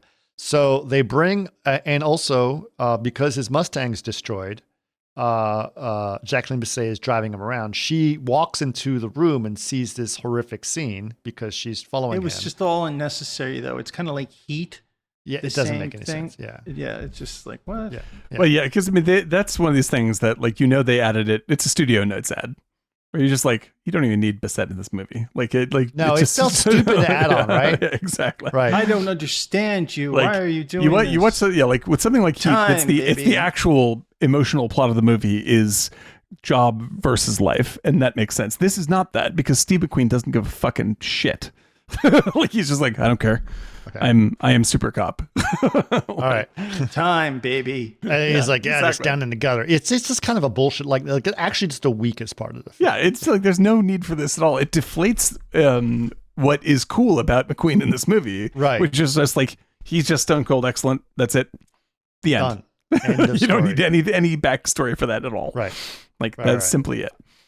Okay, so then they go through the luggage that's in the hotel room. Scene. Mm-hmm. And they're actually just going through all the evidence. And here's another thing. they would make that so quick and edit and get to the points as opposed to the actual slowly discovering and just process. figuring it out. That's how he's figuring this whole thing out. Right. Yes, Right. Right. exactly. And but that should be another thing, like a film festival, just great scenes with luggage. 'Cause that was awesome. You couldn't wait to be like, a hairbrush? What? It's really cool. It's just great, like it's a great use of just the pacing and the timing. Slowly getting to the and bottom. It's a hairbrush, but you're like, a hairbrush. Okay, It's well, like, well, it feels like you are going through it and hoping to find a clue. the next clue, and all you find is, oh, he opened a bag. It's just hairbrushes. Okay. Yeah, but the hairbrush they put in a separate bag, which I always was curious about why, because they didn't have the hair. They didn't have DNA back then. No. Yeah, so it's like, what's the point of keeping the hairbrush unless he wanted to steal it for himself or give it to Chuck in the set? Right. It's just kind of like, I'm sorry, I'm a jerk cop. Take this hairbrush. They find a huge amount. Just stole it from the evidence room. They found a huge amount of traveler's checks, like thousands a lot of of dollars, money. Right. Thousands and thousands of dollars of traveler's checks, right. Which they then find the name Rennick, right? Rennick. Mm-hmm. Yep. And then they sort of piece together to try to figure out who the hell is Rennick, right? Mm-hmm. And then what they do is they use probably the oldest fax machine in the world. Yeah, it's like it's I think it was right after telecopy the printing press. The printing press was right. invented. Yeah, it's called a telecopy, and it's just like. But at that time, dude, that was a pretty. Oh, it's high tech. 1968. Yeah. High tech. We don't have a fax either. Yeah, that's fantastic. So they basically find this thing, and what they do is like they're trying to find the passport identities of these two people in Chicago, and they find their passport applications, and find out it's Ross, but his real name is Rennick, and his wife is Rennick, and they realize like that's not the real Ross. And then this is also when Chalmers is all, bitching him out, and it's like, I'm gonna, get to you guys or whatever, and they're like, that's not the real Ross. And he's like, wait, what? Yeah. Yeah. Yeah. So that's not good. Right. And again, it's nice how this stuff unfolds, because like there's like the movie is built in a really traditional, because like most movies are when you talk about the plot pyramid, as they say, like where it's like, where the highest point of the movie, they push it towards the end of the movie, so it's like this. Right. So like it goes, and then the denouement is like, well, like this. The high point is dead center, and then the rest of it is the come down trying to sort of like land it right. Like the bad guys are dead, and now the you're bad just guys like, are dead, right? Now the stress is like, if McQueen doesn't sort of figure this out, then his career is fucked, right? Because you got Chalmers biting. Right, like, exactly. So like it hands off. It hands the villainy really off to Chalmers in a totally different way from the villainy of the first act. The villainy of the first act is mob villainy, and the villainy of the second half is 100% Chalmers, because he's gonna fuck over the coolest dude in town, and that's not acceptable. Right. So he figures out that it's the wrong Ross, that there's a different Ross. And then they figure out that Ross is actually trying to leave the country and get away, right? Mm-hmm. And that he's at the San Francisco International Airport, and he's going to. How did they figure out he was going to Rome? I don't remember how they do that. Because he wasn't there getting on board, or no, because of the all the travel tickets in the bag. I think what gave him a hint that there was some. I think it was from the bag, or at least the. Yeah, but that's not his bag. That's the other guy's bag. No, but there was something. There was something that was.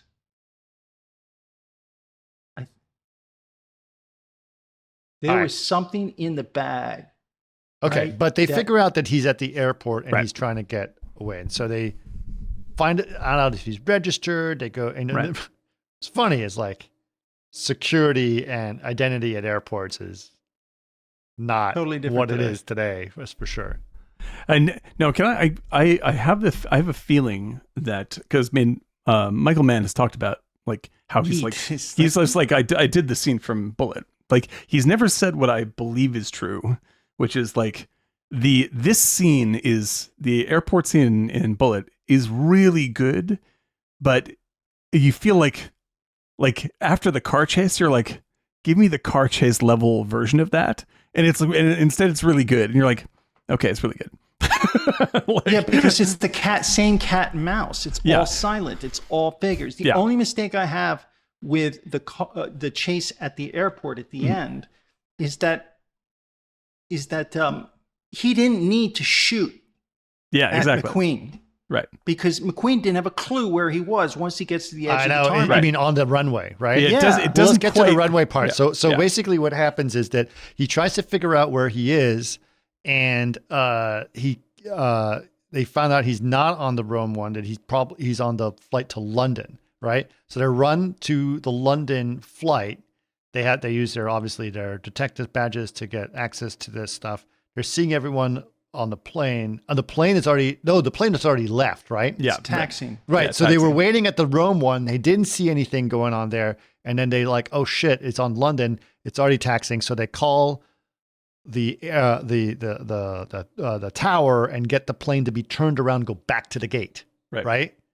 And so they're waiting for everyone to get off the plane so that they can reload. And McQueen slowly works his way onto the plane and watches Ross sort of, slowly freak out and leave the plane from the back, pushes the stewardess out of the way, opens the back door of the plane, jumps off the plane, right, which is pretty high. Yeah. But he still does it, and then McQueen does the same thing, and now they're chasing each other on foot at night on a runway, right? Silently, very dangerous, and it's dark, right? It's a really good scene. It's a really good scene, and it's dangerous. All you hear is the breath. Yeah, and then the planes going by, and they're like, very loud sounds, and they're like literally running under airplanes that are taxiing, which is also very stressful. Talking about getting permission to shoot. Yeah, exactly. Yeah, it's pretty intense. It's pretty intense.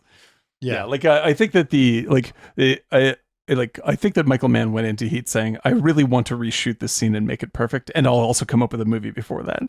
Right. But this is really an excellent scene. It's just not the most excellent scene in Bullitt. It already hit its high point, and this is pretty good. And then there's a point where basically Ross gets towards the end of the runway and starts running into the grass, into darkness, and at which point he's completely concealed. And I feel like he should have gotten away.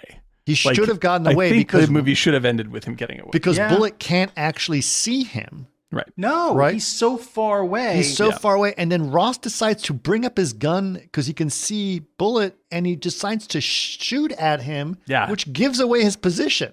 Right. Yeah. Why would he do that? I'm with you on that one, Eric. Yeah. And I think that the movie would be even cooler if Robert Vaughn ended up really fucking Bullitt over, and Bullitt is really screwed at the end of the movie. I would be like... Yeah, because Chalmers has nothing. Yeah. You're just like, motherfucker. Why would you do that to that amazing dude? Yeah. Like that. But it's still very solid. It ends up being a good cop movie in the end, instead of like... I think they could have cherry on the Sunday this a little bit harder, but it's pretty great. It's pretty great. Yeah. The and other so thing is, go ahead, Eric. I feel like films back then, all they did was just show their badges and it was done. Okay, you're in. And nowadays you don't get that in the films. It's like, I'm with the FBI, and they always have to explain everything. There, it's just like, show your badge, and they just shut up and let them into the hotel. It's unbelievable how law enforcement, or at least the everything is done because it reflects the current times. Just like, it's the airplanes, the security in the airport, and just they flash a badge. I mean, they would just show a badge to hotel guys. Yeah, okay, I got this box of Cracker Jacks. Guy, go. It's like you don't even see it just happens so fast, and they're just let in everywhere. Right. So eventually what happens at this point is we're still I'm sorry. The moderator Jason says not a climax in the airport. And the moderator said, "Do you want to allow this?" Yeah, it's amazing. Like, why, Jason? Why do you use such? Why do you use such terms like climax? It's so funny. Yes, it's permitted. You can say Jason climax. never says anything actually. Nothing. Nothing But bad. he uses words that can It's like also the be fourth construed time. as sexual, which is really funny. Twitch is like, oh my god, what's going on with that guy? He used the word climax. He was talking about the plot. About the movie. Talking about the plot. Yes. So, where was I? Okay. So finally, also Chalmers is like trying to give him a speech about, whether he Under gets the the guy dark or side. not. Right. Right. And you're starting to realize that Chalmers is just an asshole. He's Yeah, well- a bureaucratic guy, and it's about pushing himself up. He's to a the top. politician. And is he what doesn't is. like he'll turn on a dime. He'll be like, "I love you, Bullet. I love you, Bullet. I hate you, Bullet. I'm going to destroy you. I love you, Bullet." Like as if he wasn't just an amazing douchebag. Like he just turns with the wind. Turns with the wind. He has no integrity whatsoever. No integrity. Yeah. It's But really what a ends up great, happening great is that villain. he ends up, you go from chasing him on the runway to chasing him amongst a crowd of people and trying to find him amongst a crowd at the airport. And he finally does find him. By the way, how the hell did he get on a plane with a gun? I don't know. But apparently they didn't. a bit have of all. I'm sure it was easier back then. 1968 Yeah. to just have a gun Yeah. and go through Yeah. security. Yeah. I guess they Yeah. didn't have security. Who knows? Anyway, he's running. They go from seeing each other to suddenly chasing each other to very quickly him shooting at McQueen and then trying to get away and shooting a security guy. Right. Always a Killing him. mistake. Yeah. Oh, don't shoot And security then people. McQueen shooting him and that in front of everybody. And it's kind of traumatic and scary and bad. So he's dead. That's it. That's the end of the witness. That's the end of That's that. the end of the case. That's the end of everything. Right. He completely legitimately shot him. Mhm. Right. And that's the end of this whole situation.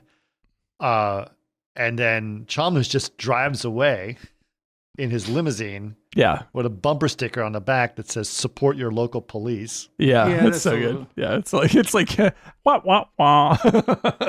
Yeah. Yeah. Sure. And then, he's obviously to try to put a button on this, as we were saying, it's like he goes back to his, and there was a big confrontation with his girlfriend about his crazy life as a police officer Mhm. and the violence and everything else. But then she's still there, so she didn't leave him. Right. That's right. How do you do this? Why do you do this? Because it's so fun, Jan. Wouldn't you like to drive a car as fast as I do? Come on. And so anyway, that's the end of the film. But Time, baby. fabulous Yeah, that's film. Gotta see it. It's it's great. not necessarily always about the plot, although the plot is very good. It's about the action. It's about the cinematography. And Yeah. seriously, like that level of cinematography, 1968 is it's so tremendous, yeah. good. Action cameras of that time, I- superior to like the throwaway GoPros that we use today. Just I saying. really want to recommend looking into this director. He made a lot of movies. A lot of them aren't that great, but check out this list. He did. This is Peter Yates. He did Bullitt. Nice one. Right. He did The Hot Rock, which I love with Robert Yeah. Redford. Yeah, totally awesome film. The Friends of Eddie Coyle, which is ultra badass. One of my favorite mob movies. Fantastic.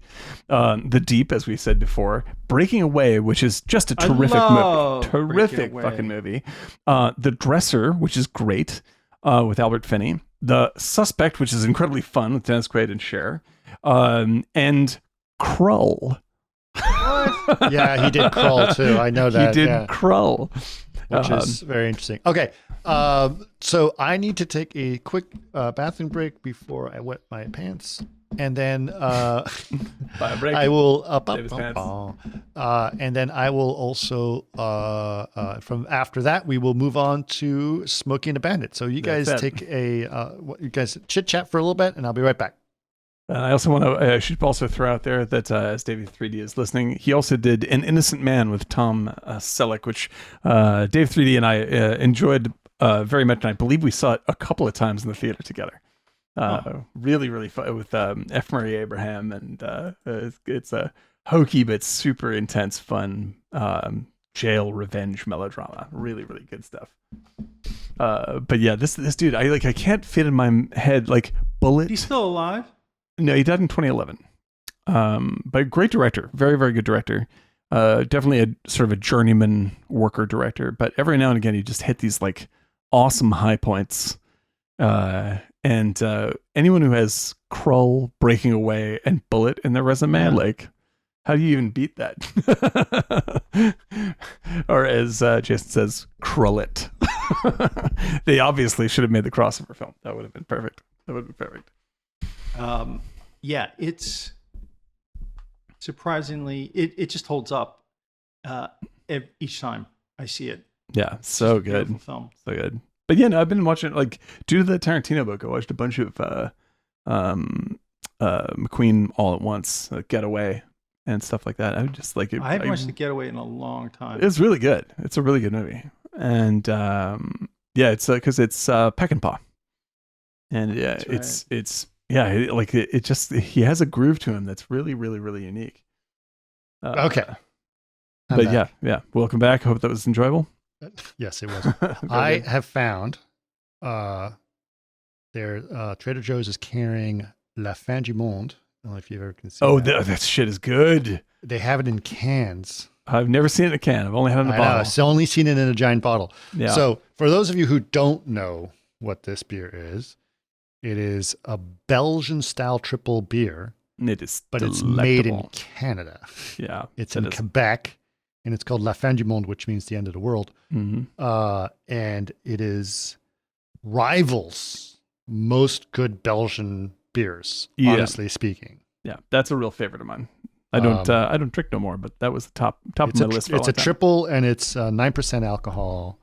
But it is a fine tasting. The one that's better than that is Allagash Curieux, and that's from Maine, believe it or not. That's wild. Yeah, these the monk's knowledge traveled far. The monk's knowledge has definitely traveled far, and I'm a big fan of Belgian beers, but then I have found people that make Belgian style beers that are superior to Belgian beers. Yeah, take that, Belgium. In certain ways, or maybe just my taste likes them more.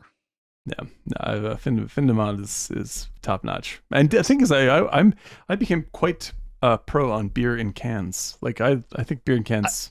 So what they've started to line the cans with something, and so the thing that's nice about the beers in cans is that they cool very quickly in the fridge. Yeah, zip zap. It's nice. Yep. So I saw a thing where it was a science experiment on YouTube. And the guy submerged half a Coke can in this. It was a lab. He was a chemist. So he put potassium with other things and made this smoking mixture, and he put the can in, right? Mm-hmm. Yeah. The mixture of the carbonate, whatever he put in there, dissolves aluminum. Right? Nice. So Fun. half the can dissolved, but the Coke didn't spill out. And he pulls it out because the Coke is lined with plastic. And the solution does not break the plastic. That's wild. So I was like, dissolves the aluminum. Plastic in cans. I was like, you're talking about cans. I just thought of it. I'll look it up. They do, and that's exactly right. And that's why you don't have you in the old days the tinny taste. Yeah. You tasted the metal. Yep. Yeah, but plastic. Yeah, we need more plastic. We need less plastic in the world. It's true. If you're gonna remove something from the earth, plastic is probably high on the list. Okay. It's kind of scary though. That's all. Yep, I'm with you. Plastic I don't necessarily know if I want aluminum in my body either. This is true. Also bad for the brain. I'm going to put it on the Martini Giant chat, okay? Okay. I just put it for everybody. And you put it in the sodium screen, hydroxide. Yeah, okay. You'll watch it. It's pretty crazy. Okay. But I don't like plastic, so that's my thing. I understand. I'm sure the same thing would happen with this beer. But I would like to take a mid show break to say, please, everyone, consider writing to Criterion Channel.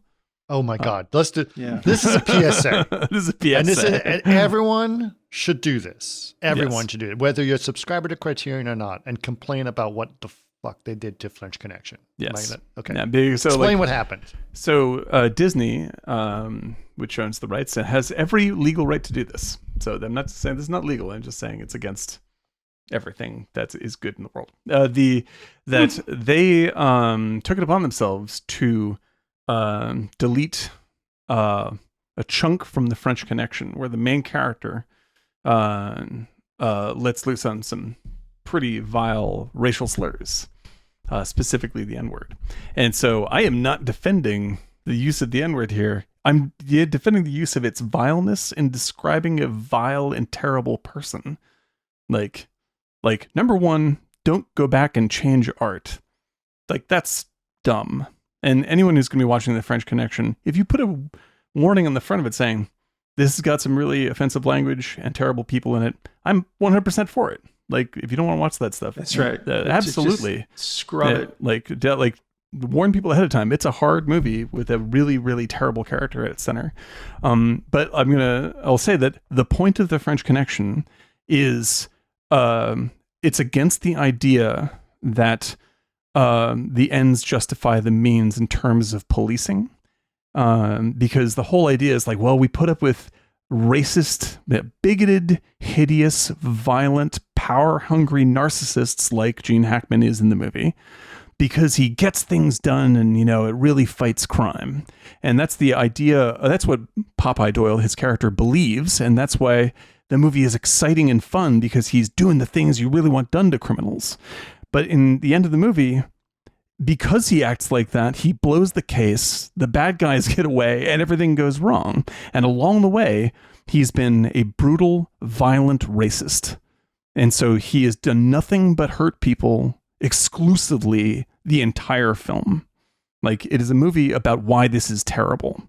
Like, the opening scene, like, I love that Disney saw we should delete this terrible word, but we're going to leave in the opening scene where Popeye Doyle mercilessly beats and mocks an innocent black man for fun. Like, so but saying the N-word is bad. So, like, the idea here, like, if we go with Disney's philosophy, is like, well, we don't, like, the movie is so action-packed, we don't want Popeye to be offensive. Like, you do want Popeye to be an offense. Have they given a statement on why they've done this? Well, this is like, they want, because it's like, first of all, it's connected to the Popeye's Chicken franchise. Yes. And secondarily, it's a Best Picture winner, and they want to keep on making money on the IP. And like, what you end up with is a more racist character, because now you're defending him. Like, you're saying, don't worry, it's not like he says the N-word, but he does beat black people up constantly in the film for no reason. In fact, he beats up another cop. He is looking forward to punching another cop in the face because he's black. Like, he is a vile and terrible character who you should not be rooting for. Disney made a statement on why they cut it out. They just cut it out. They didn't say anything. But I would say that the people at Criterion know what the movie means. Like, they should be film preservationists. But the fact is, Disney forced their hand on it, right? I think they just changed it across all platforms, and Criterion hasn't said anything about it. I don't know what they're thinking. Like, if that's your standard, shoot first. Yeah, shoot first. Like, that's all I gotta say. Like, this is not a novelty, right? No, I agree. I agree with you. It's embarrassing that they've done this, and it makes the film, like, it takes a film that is anti-racist and anti-violent cop and sort of tries to burnish it so it's not so offensive, which makes it more offensive.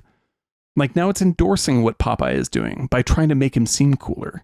Like, the point of the movie is the opposite, and you're damaging that, and now you're foisting on people who are like, well, he is kind of badass, so maybe it's okay that he beat up those black guys. Like, no, when he says that shit, you go, what? Why am I supporting this person? Yeah. And that's the fucking point. And you just take it out because of surface level shenanigans. You're not only wrecking art, you're ruining the point of the film, and you're encouraging people to think shallowly about really important subjects that hurt people. Like it's an absolute embarrassment, and I've considered dropping Criterion from this. Like I was just like, fuck off. I cannot believe they didn't stand up to this. Yeah. Okay. We are going to switch. You're going movies. against Disney, though, not to. Hey, man, that's the people you end up going up against, because Disney does not give a shit about art, racial equality, art, anything. They just want to keep on selling an IP, right? And that's it. Like they don't get if it's racist, if it's more racist, they don't care as long as they can keep on selling it. That's fine. I am going to switch movies, switch gears. Yep. We are now moving on, as you can see from your background, to Mr. Burt Reynolds and Smokey and the Bandit. There we go. All right. So let me tell you a little story about my first experience with Smokey and the Bandit. Right. You got to realize, similar to my story about getting French films and watching. Big in Greece, like big posters? Nope, not at all. So my French friend and I, we were watching *Le Magnifique* over and over again on Betamax. But then before that guy had Betamax, we had this friends of ours who were had money, and they had one of the first Betamax tapes or things, right? And they had movies there, and so we were watching like movies that were basically American movies that I hadn't seen. And as an American who had never lived in the United States, that is how I got my quote unquote American culture, right? Is through watching these things and experiencing this. Now, Smokey and the Bandit was way up there in terms of Americana. Like, it is about as American as it gets, right? It's funny. It's Burt Reynolds. It's the North versus the South. It's car chases. It's everything, right? And so that was high one big cholesterol levels. High cholesterol levels. That's right. Beer. Or a Diablo sandwich.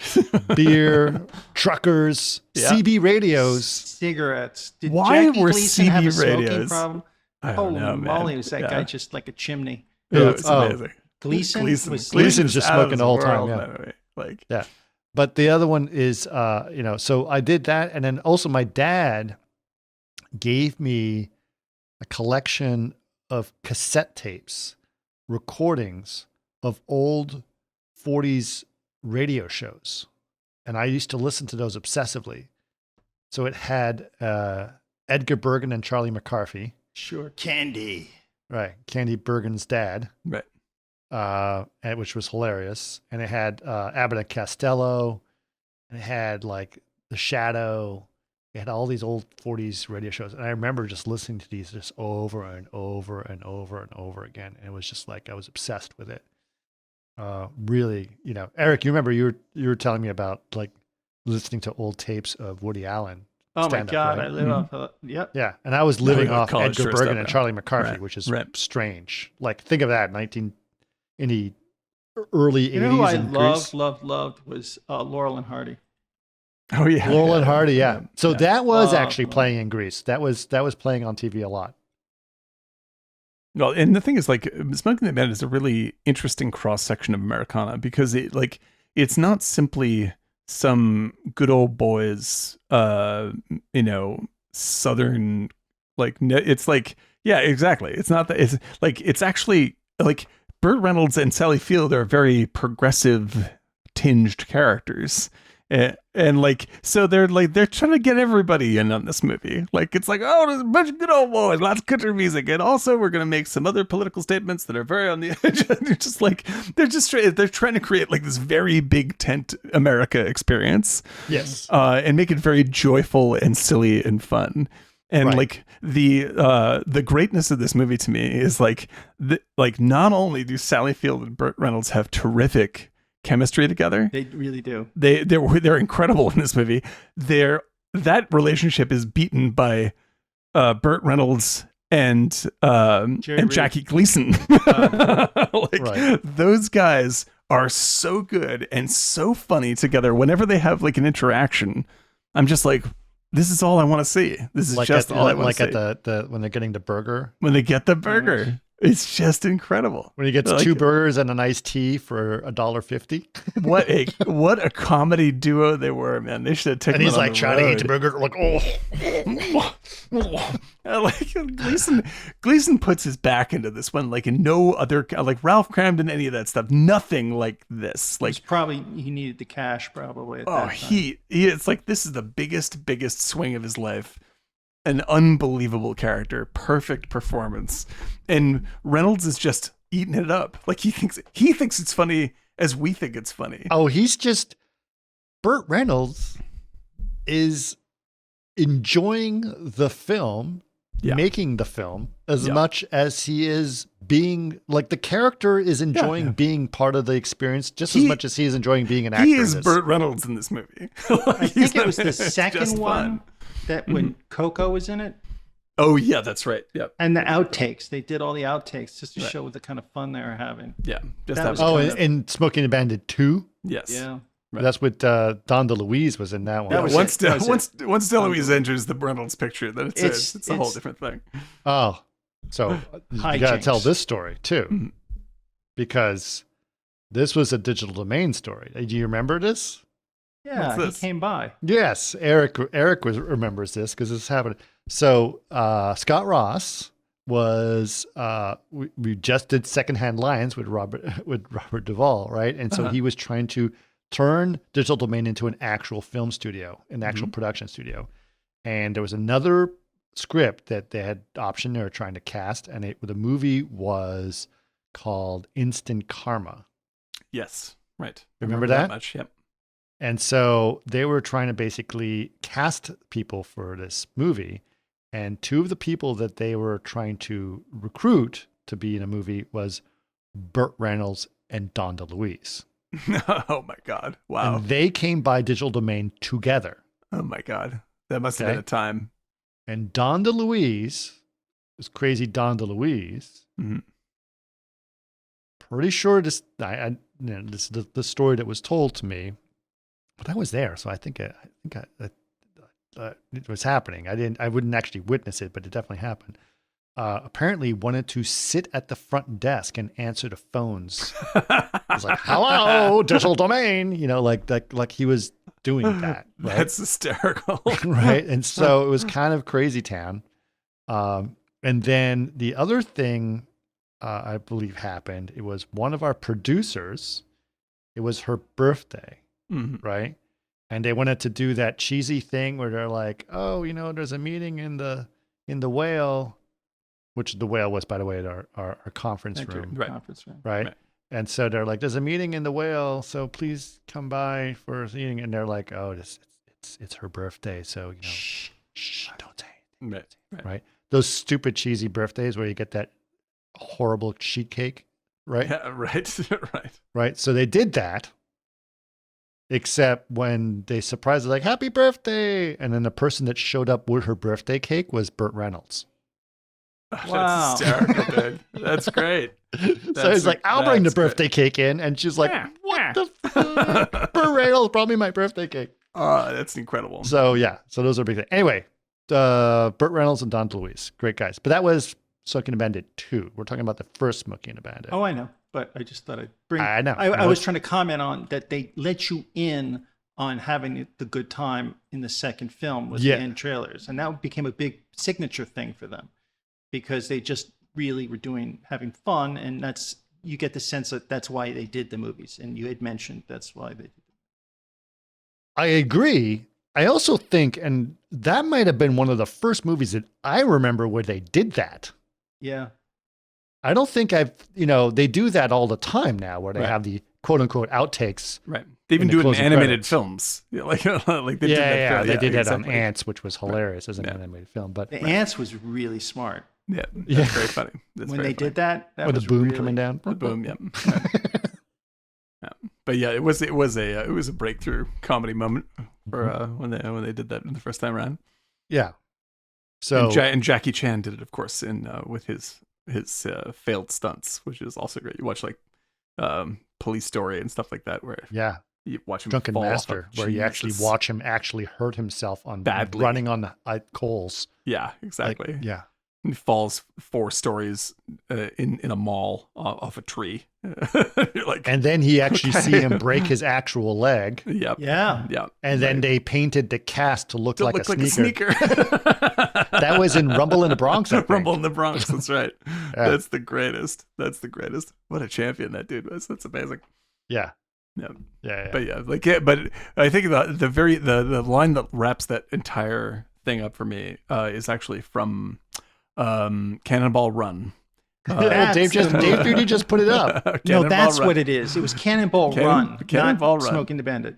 where they Cannonball did that. Run. I And- actually think you're right. No, Eric, I think it your might have been original- Smokey I think 2. Smoky Bandit 2. I think that and was then in they there did too. Cannonball Run became a But thing. that was a big thing where they did those kind of like hijinks at the end. Yeah, exactly. And like I forgot my line, but I love when you you, have Burt. Dean Martin and Sammy Davis Jr. and Dean Martin's dressed up as the priest, and he's trying to say, "I'm going to stick these rosary beads up your nose." And these rosary bleeds, and he goes, "These bleeds up this nose."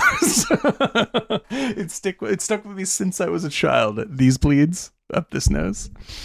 Yeah. So this is, even without the comic outtakes, this is the kind of movie that Smoking the Bandit is. Like, it's not even, to say it's not a serious movie is an insult to not serious movies. Like, it's barely a movie. It's kind of a hee-haw skit that goes on for an hour and a half, but it's also extremely funny. It's extremely funny. And also, the other thing that was a wonderful surprise to me is that it is in very good condition on Netflix right now. Yeah. It's a pristine print. You're right. I couldn't believe it. It's pristine print. I think it's either 4K HDR or restored, whatever. It looks It's fabulous. Blu-ray, 4K. Yeah, it looks really, really good.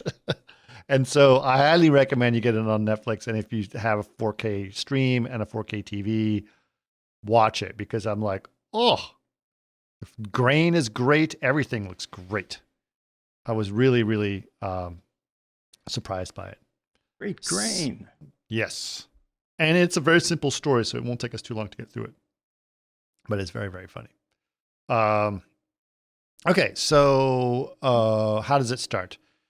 It starts off that it's at a Trucker gets it's at a like a trucking drag race thing that's going on, right? truckathon. Yeah. Truckathon kind of thing. Yeah. And Exactly. and truckers were kind of, this was like, because of this film. Convoy. Was Convoy Convoy was- before this or after I think this? Convoy was 76. Let's double check. Let's get our team on Tell that. me what it is. Tell me what it is. Let's get this in, because Convoy was definitely about truckers. I think Convoy brought the whole thing on. And then, of course, we saw that one thing with Mm-hmm. that. Breaker with Yep. what's his name? Chuck Norris. Breaker, which is a truck movie. Without Suddenly. a truck. The Truckerless Truck Film Festival. Truckless truck films. Remember, I was like, let's have a Truckerless Truck Film Festival. I think- It's a I think trucker that's- film yeah. in the poster, but it's no trucks in it. No trucks, and all the trucks you see are going to be stock footage. It was pretty much stock footage. That was insane. That was like what the weird gestalt that hit in the 70s of just like, we must have Truckers and CB radios. speedboats jumping over bridges, helicopters, motorcycle jumps, and Helicopters truckers. was the 80s. Helicopters was that's 80s. 80s. And we absolutely must have convoys and Helicopters with CB those- radios. Yeah, it was CB radios and trucks, and then in the 80s, when helicopters with those little things in the front Yeah. with the microphone. I'm Airwolf, right there. Blue Thunder, The Yeah. Thing, every John Carpenter film. Yeah. Convoy was 78, so it was the year after. Yeah. Now, After the first one? Huh? After Yeah. the first After Smokey, the first Smokey. Smokey. Yeah. The Smokey started it off. And Convoy is directed by, do you see it? Richard Conway. Sam Sam Peckinpah. Peckinpah. Yeah. And he was forever bitter because the original cut of Convoy was like 4 hours. But he lost his mind, didn't he? I remember And an old yeah, photo of the- him being dragged out of the Academy Awards. Right. So like they've always talked about, like, can you get an original cut of Convoy? because like apparently it's an entirely, and you see little bits in that movie that you're like, I think he's making a different movie here. Like there's some other weird, very peck and paw film that's happening. Like Bring Me the Head of Alfredo Garcia or something like this.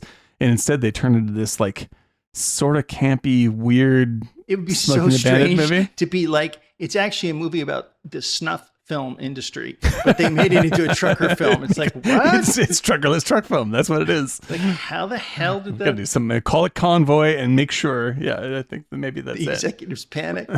Exactly. Can we get a motorcycle jump in this across the Grand Can't Canyon? do snuff films. Okay. We're just going to make it about truck drivers. Make it about truck drivers and get it. Can we get an orangutan in this? Is there a way?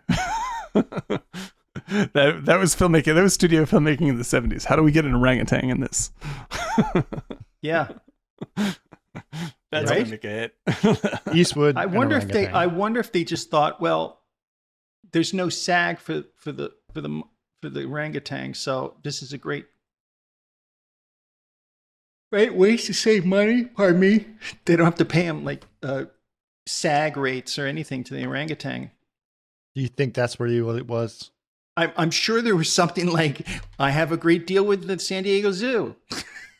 Okay. All right. I mean, Right. back then they were putting combos based on like, we have extra tanks lying around. I swear, like you saw a lot of those. I don't know if we covered it before, but a lot of those tanks that you saw in like the 60s and 70s, I wonder if because they was declassified, the tanks were being sold publicly. That's amazing to me. Right? Like That makes sense.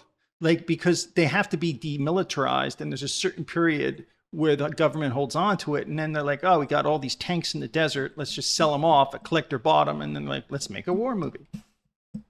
Right. If I So buy they a bunch of think- tanks, we can make a bunch of war movies. That's right. So I just think, sometimes studio execs, at least back then, they just thought like that. Like, I have a factory. Let's just make something in it. Okay. What was So- that you just posted, Dan? Oh, I was just putting the French Connection warning up on our site. Okay. That's it. All right. Where was I? Okay. So, at this event, we meet our Cletus. What's his name? Is it that character's name? Let's say Cletus. I think it was Cletus, Enos, something Enos. like that. Yeah. Yeah, but it's Snowman. This is goes his Snowman. handle, Yeah. right? And then the Bandit is Yep. Burt Reynolds. So these are their CB radio handles. So this is when people got really excited about using CB radio slang. And CB slang. Yeah. It's like the best. which was great. I remember loving this when I was a kid. It was the greatest thing in the Oh, world. it's a great 10100. Yeah. All this stuff. We still 10 use for that a good today. buddy? Yeah, exactly. M4, good buddy. Yeah. Like, and there was even a TV show called, was it Something in the Bear? What's it? Blah, blah, blah in the Bear? Oh, wait. Something in the bear. Bing BJ and Crosby the the Bear. BJ and the Bear. That's it. BJ and the Bear. And like, which is essentially, I mean, like Smokey bear, and the Bandit. yeah. Well, and also like the bear was a monkey, right? There you but- go. and You so don't it's have to give basically- SAG residuals. Get an orangutan in there. That's like it was a combination of everything. They're just like, how could we get like motorcycle jumps and orangutan and CB radio talk? There it is. Yep. It's essentially a lead character that's not in SAG. Yeah, you don't But have it's like, you don't have to pay. pay He's not going to anything. strike. Yeah, more bananas. More bananas. I need more bananas. So yeah, where were we? Right. And so what happens is that there's this festival that's happening, and these two rich Texans that come up. And this is like the most stereotype of stereotypes. They're wearing big white suits and big white cowboy hats, right? And there's a big guy named Big Anus and Little Anus, Yes, that's pretty funny. right? And Little Anus is played by Paul Williams, who is do you guys know who not Paul anus. Williams is? Yes. Yeah, the He's a famous, brilliant, songwriter. brilliant songwriter. Yeah, who Short does? people. Yeah, right. Who does in the music for the Muppets a film? lot. Yeah. He does music for the film, but he is a fantastic songwriter and singer. And if you guys have the Muppet Show, like the original Muppet Show, his guest star on the Muppet Show is just like fabulous. He is very, very good. Yeah. He's also very, very short. Yes. Quite And famously. more recently, he's actually been a very big advocate for Flip flops. the music industry in terms of fighting for their rights on streaming, such as Spotify. He's Right. actually been a big person in that area as well. That's so he's awesome. actually a big, important person, but he plays this very minor, very comedic role in this film where they're doing this thing. So they're basically two brothers, I one used very to live big in his guy old neighborhood. in Paul Williams' old neighborhood. Yeah, Paul Williams lived by Hancock Park across Wilshire from me. Oh, But right. Then he sold his house to Danny Elfman. Look at that. Danny Elfman. Danny Elfman. All right. So they make this bet because I guess that's what Texans do with money. Texans do is they make crazy bets with people and see if they dare them to do something. By the way, just quickly, I apologize, Chris. Is this not the greatest product placement movie in the world? In terms of what? A Coors? Yes. Coors. It's just like That's a terrible beer. Coors. I know, but it's just like It's the best, everywhere man. it's Coors. We're going with Coors. I mean, it was like they must have. Shipping Coors, delicious Coors beer over the line. That's refreshing on the lips. Anyway, let's go. Exactly. Get Those in the people car. in East Texas need some delicious Coors beer. Coors. Hi there, Smokey. I'm just enjoying a delicious Coors here, waiting for you to drive by so I can show you my pretty body. Well, you keep drinking that Coors. Yeah. Yep. Let me It's just like put it this the way. ultimate product placement movie where there's just everybody's on the CB. It's so good. It's hot out. I'm having a Coors and I'm waiting for you to drive by. Like every other line, it's like a product placement.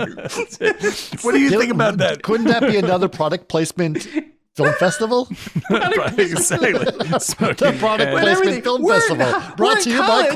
Coors. We're sorority sisters, but you drive by, we're going to flash you with our Coors. You know? My orangutan's getting to the Coors, and now we can't get him out of the truck.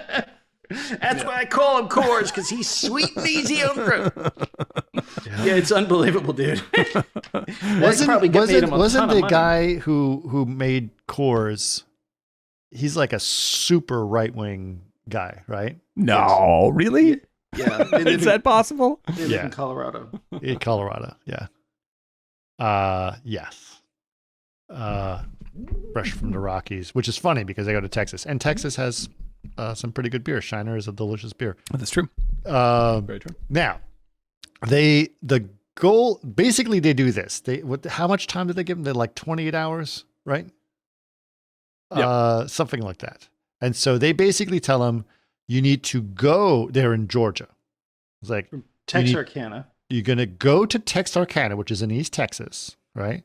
You're going to collect 400 cases of beer, Coors. Coors beer, right? And you're going to drive it here, and you have to be back in 28 hours because I'm having a party. We'll give you $80,000 to do this, which is a lot of money in 1977 when this movie came out, right? And they're like, okay, so do this and do that. And they just got to get this beer. Now, the trick is driving across county lines in that time, etc., could be in dry neighborhoods without the proper permits. It's illegal, and they It's established illegal, that very and it's early. considered bootlegging, Right. right? So that's the whole deal. You got to come here. You got to bring 400 cases of beer in a truck over here. So the plan is that Bandit, or who is Burt Reynolds. Burt Reynolds, is going Forgot to who Burt Reynolds was? yes, That Bandit guy, is Burt what's Reynolds. his name? Burt Reynolds. Another great podcast. You know, he was famous. What was his name? The guy Anyway, with the Burt Reynolds. mustache. That's right. He was naked once in a magazine. Jesus Christ. Hello. Welcome back to Trainwreck, film podcast. the Trainwreck Film Festival. Okay. So he decides he's going to drive, they need to drive all this stuff. So Burt Reynolds and then his friend Snowman, who's starring Jerry Reed. Now, Jerry Reed. Great musician. Sings the great songs in musician. the movie. He sings the yeah. the song of the Smokey and the Yeah. Bandit, right? Yeah, and they call you the Bandit. That one as well. Yeah, but he's a great It's great. musician. Yeah, He was he just is. like guitarist, like smoking good. Yeah, absolutely. So Cletus, his name is Cletus in the movie. Actually, I just looked it up, which is funny. So the deal is that Cletus or Snowman is going to This is way drive before the the truck. 80s Coke stuff, you know. drive the truck and then He and his brother Freebase are big truckers. I'm going to call my Papa Fentanyl. We're going to try to drive this beer across. Hey, Snowman. this is not Falcon and the Snowman. That's a different movie. Oh, what if we did Falcon and the Snowman and Smokey and the Bandit? That would have been a good. That's a good combo. That's right. That would have been a good Mom, combo. Dad, I got to drive cars across country. Horns. Mom, Dad, you work for the CIA? No, I'm driving cars across the county line. I think it's bootlegging. I think I'm a bootlegger. I think I'm a Oh, we bootlegger. thought you were a Russian spy. No. Okay, that just made the podcast for me. That was good. Okay, Give it a so little time. AI, I'll be able to do that with AI. Smokey and the Snowman. Smokey and the Smokey and the Snowman. Snowman. Yeah. Mom, Dad, I'm driving cars across the county line. okay, all right. So, oh god, that's funny. All right. So basically, they said they'll do it, and they give him a bunch of cash so that they can essentially do what they need to do, right? So they basically get all the beer they need, get all the gas they need, and he wants a new car, right? Of course, right? So this car that he has is almost as iconic as The Firebird? the Corvette? yes, the Firebird, the Trans Am. It's a Trans Am. You're mute, Dan. The Trans Am. Yeah, there the we go. Trans Am. So the Firebird is the Trans Am is almost as iconic as the green Bullitt Bullitt car, right? Mm-hmm. And so on and Very so forth. definitely. You know, it's got the freaking whole chicken on the front, the whole thing, the fire chicken. Right? That what The it's called? fire chicken. I love this. The fire. I think that's the nickname that people use for it, the fire chicken. I know that. Remember Lou Pecora? Yeah, he had one. He had one of those cars, and he had the whole fire chicken on it and every whole thing, right? Yeah, those never thrilled me. They're What? interesting cars. Trans Having a Ams? big- no, So over having the a top. big It's chi- amazing. Yeah, it having a big chicken on your hood. Yeah, I think that's just that was just strange and awesome at the same time. Jason also said Tango and Coors Cash, which is pretty good. Okay, so with the advance they get, he buys himself a Trans Am, and he's running blocker for the truck because the truck has to go much faster than the speed limit. Actually, Brady calculated the average speed. They had to average 70 miles an hour to make that distance, right? With all the stops, that means they had to go much faster, right? So he has to run blocker, which means with his fast car, he is going to distract the cops so that the truck can go through and just not be pulled over because he's bootlegging and go also fast enough without distraction. So that's the whole plan, right? And they decide to do it. Cletus also has his dog with him, which is a basset hound, and it's adorable. What's the name of the Basset Hound? I forgot the name of the basset hound. Oh God, your block. No, it's like Freebase. yeah, it's no, it's oh shoot, it just came to me. Okay, who remembers the name of the basset hound in Smokey and the Bandit? I just watched it like 3 days ago, and somehow it's escaping me right Yeah, now. you're really having trouble. Yeah, I'm not doing too well today. Had a rough couple days. Have you really? Yeah, a lot of stuff going on. Too much. Yeah. Too I much. Same It's like, oh gosh, I can't remember. Anyway, I'm going to keep going with the story. So they arrive at Texarkana pretty quickly. That's not part of the plot. Like, they're just like, they're they're all the way there pretty quickly. And it's closed when they get there, and they pretty much just steal the beer. Yeah, right. That's it. Fred, by the way. Fred was the name of the dog. Okay. Yes. That's right. So they just steal the beer, and they're like, just, whatever. Big Cletus will pay for it. Just let him send the bill to Big Cletus. But they load up the truck with all the beer, and then they drive off. Now, right after they drive off, they have their plan. They're going to do their thing. There is, right in the middle of the highway, there's a car and a woman wearing a wedding dress that's in the middle of the road, and they come to a complete stop, and she jumps into the car, says, "Does this thing move?" Which is such a great line. It's like, "Oh yeah." Oh yeah. And he does that's the perfect Burt Reynolds of like, "Oh yeah." Oh yeah. Yep. Mm-hmm. And they take off, and then she's trying to figure out why is she wearing a wedding dress? Right. I mean, that this was the pitch line of the film. Like, right. It's Burt Reynolds in a super hot car driving along, and there's suddenly, let's say, Sally Field, and she's in the wedding dress. Go. Right. That's director proof. Yeah, it doesn't matter, right? Right. That's totally right. Would she had won an Academy Award by then? For Absence of Malice? No, not for Absence of Malice. It's for the Union movie. What is it called? Norma Ray. Yep.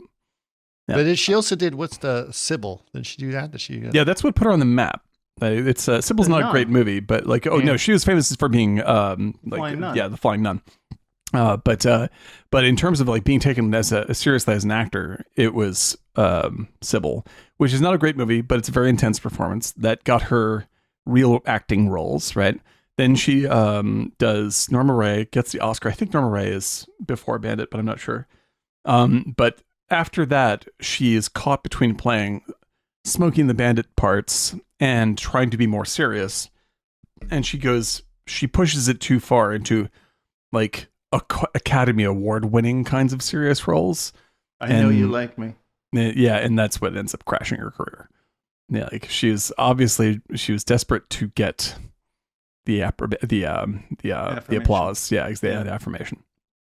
And, she wanted to be like Meryl Streep. Meryl Streep. Yeah, and she's a wonderful actor, and a friend of mine worked for her for a long time, and says she's a really lovely person. But that's a classic, young actor mistake. It's like you win an award early, and then you're like, I need a bigger role that's gonna really rack them up. Yeah, and then I just remember Kate Winslet in Extras when she kept talking about. Oh yeah, that's the greatest, man. She was talking about honest. It's hysterical. I was like, yeah. What was she saying? In Extras, she was playing a nun during a Holocaust film, and she was like, "Well, that's how you win Oscars. You got to play a Holocaust film." And he's like, either that or play a retard. I'm like, yeah, it's brutal. But I mean, behind closed doors, that's exactly how producers talk about that stuff. Absolutely. Yeah. And she was it's like, money. They don't give a shit about what the movie's saying. It's just money. Yes. It's 100% right. It's Oscar bait, right? So it's really funny. Yep.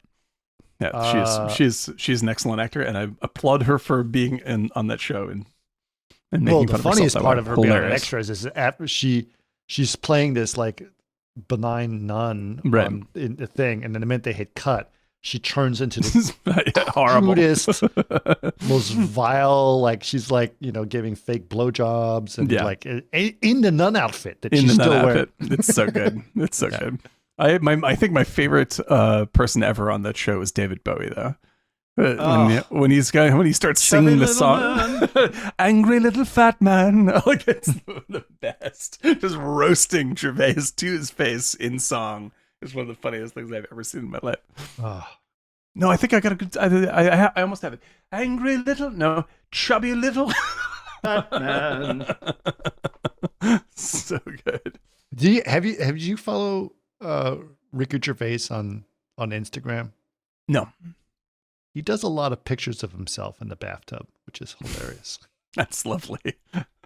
But I will he now not really? be following him on Instagram. Oh, it's like he does this thing where he like twists his face, so he's got this very weird, crunched up face under the water, and it's like, brrr, and it's just this very bizarre, hilarious thing that Ricky Gervais does.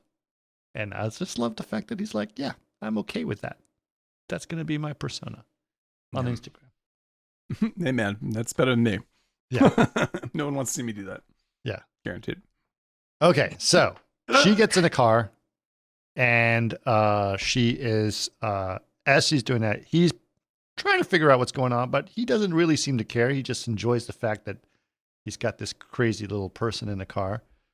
Cletus says, hey man, what's with the seat cover, which is a trucker's term for a girl in the passenger seat.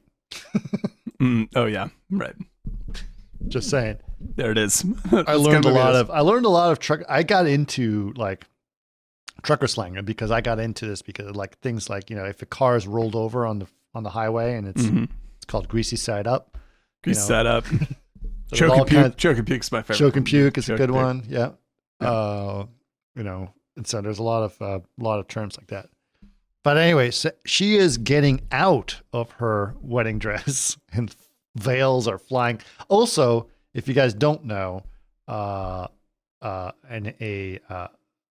Trans Am is a T-top, which is kind of a strange convertible, kinda.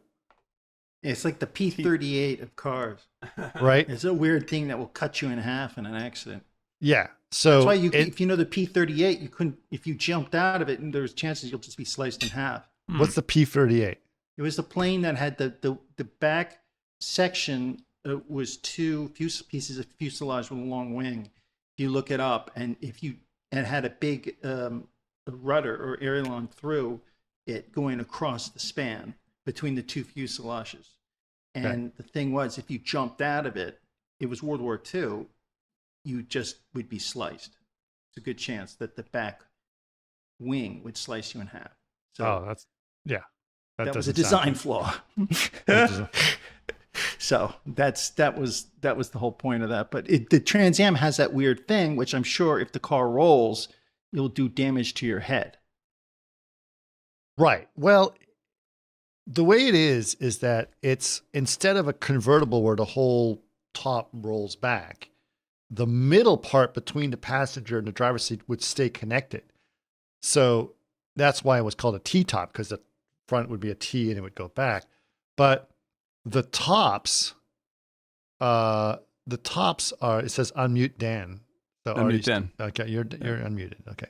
The top would be like these panels that you could just pop out.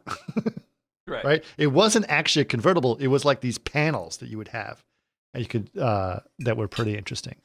And so that's where. So those are off the whole time. So that most of the shots of them in the car is very airy and breezy, which I think is actually pretty interesting in terms of where they are and how they're talking, because you can hear the car going, and that's part of the audio that works as well.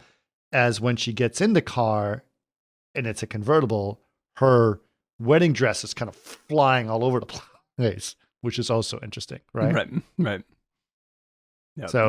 So pretty much she find out that she ran away from her wedding and is getting away to get out of there because she doesn't want to be married, right? You find out that the person she was supposed to be marrying is the sheriff's son of the town. Idiot's son Right. from Texarkana, right? Right. And the son is an idiot, and the sheriff is played by Eric. Jackie Gleason. And Jackie Gleason is famous for The Honeymooners. Thank you. But very, very, very funny. And he goes so hard at this role that for the longest time, I thought that was his actual accent. like the southern, like crazy southern sheriff. I like that's who he was. Oh, like, God. Before I knew He, anything. he sounds like the what's the rooster in Oh yeah, Foghorn Leghorn. Foghorn Leghorn, right? I've told you my favorite Foghorn Leghorn line. Yes. When But he go ahead, say it again. we have to say it again, where because his egghead nephew does some math to figure out where he's hiding himself, sticks a shovel in the ground and goes "Bleh," and like pops him up out of the ground, and he was formerly just seconds ago hiding in the corn crib, and he goes over to the corn crib to say like, what the fuck just happened? He almost opens it and says, I don't want to look, I just might be in there. It cracks me up to no end every single time. Yep. I don't want to look, I just might be in there. Yeah, man. So now basically we're starting a car chase that lasts the rest of the movie. Yes. Right? So the car chase is between Bandit and the cop. And the cop, the nickname for a cop in CB radio is a Smokey. Because Smokey Bear. And the Bandit. Right. There you go. Right. So Smokey and the Bandit. That's the whole plot of this thing. While trying to get away in general with the beer and manage that thing. So with the Coors. With the Coors. With Coors.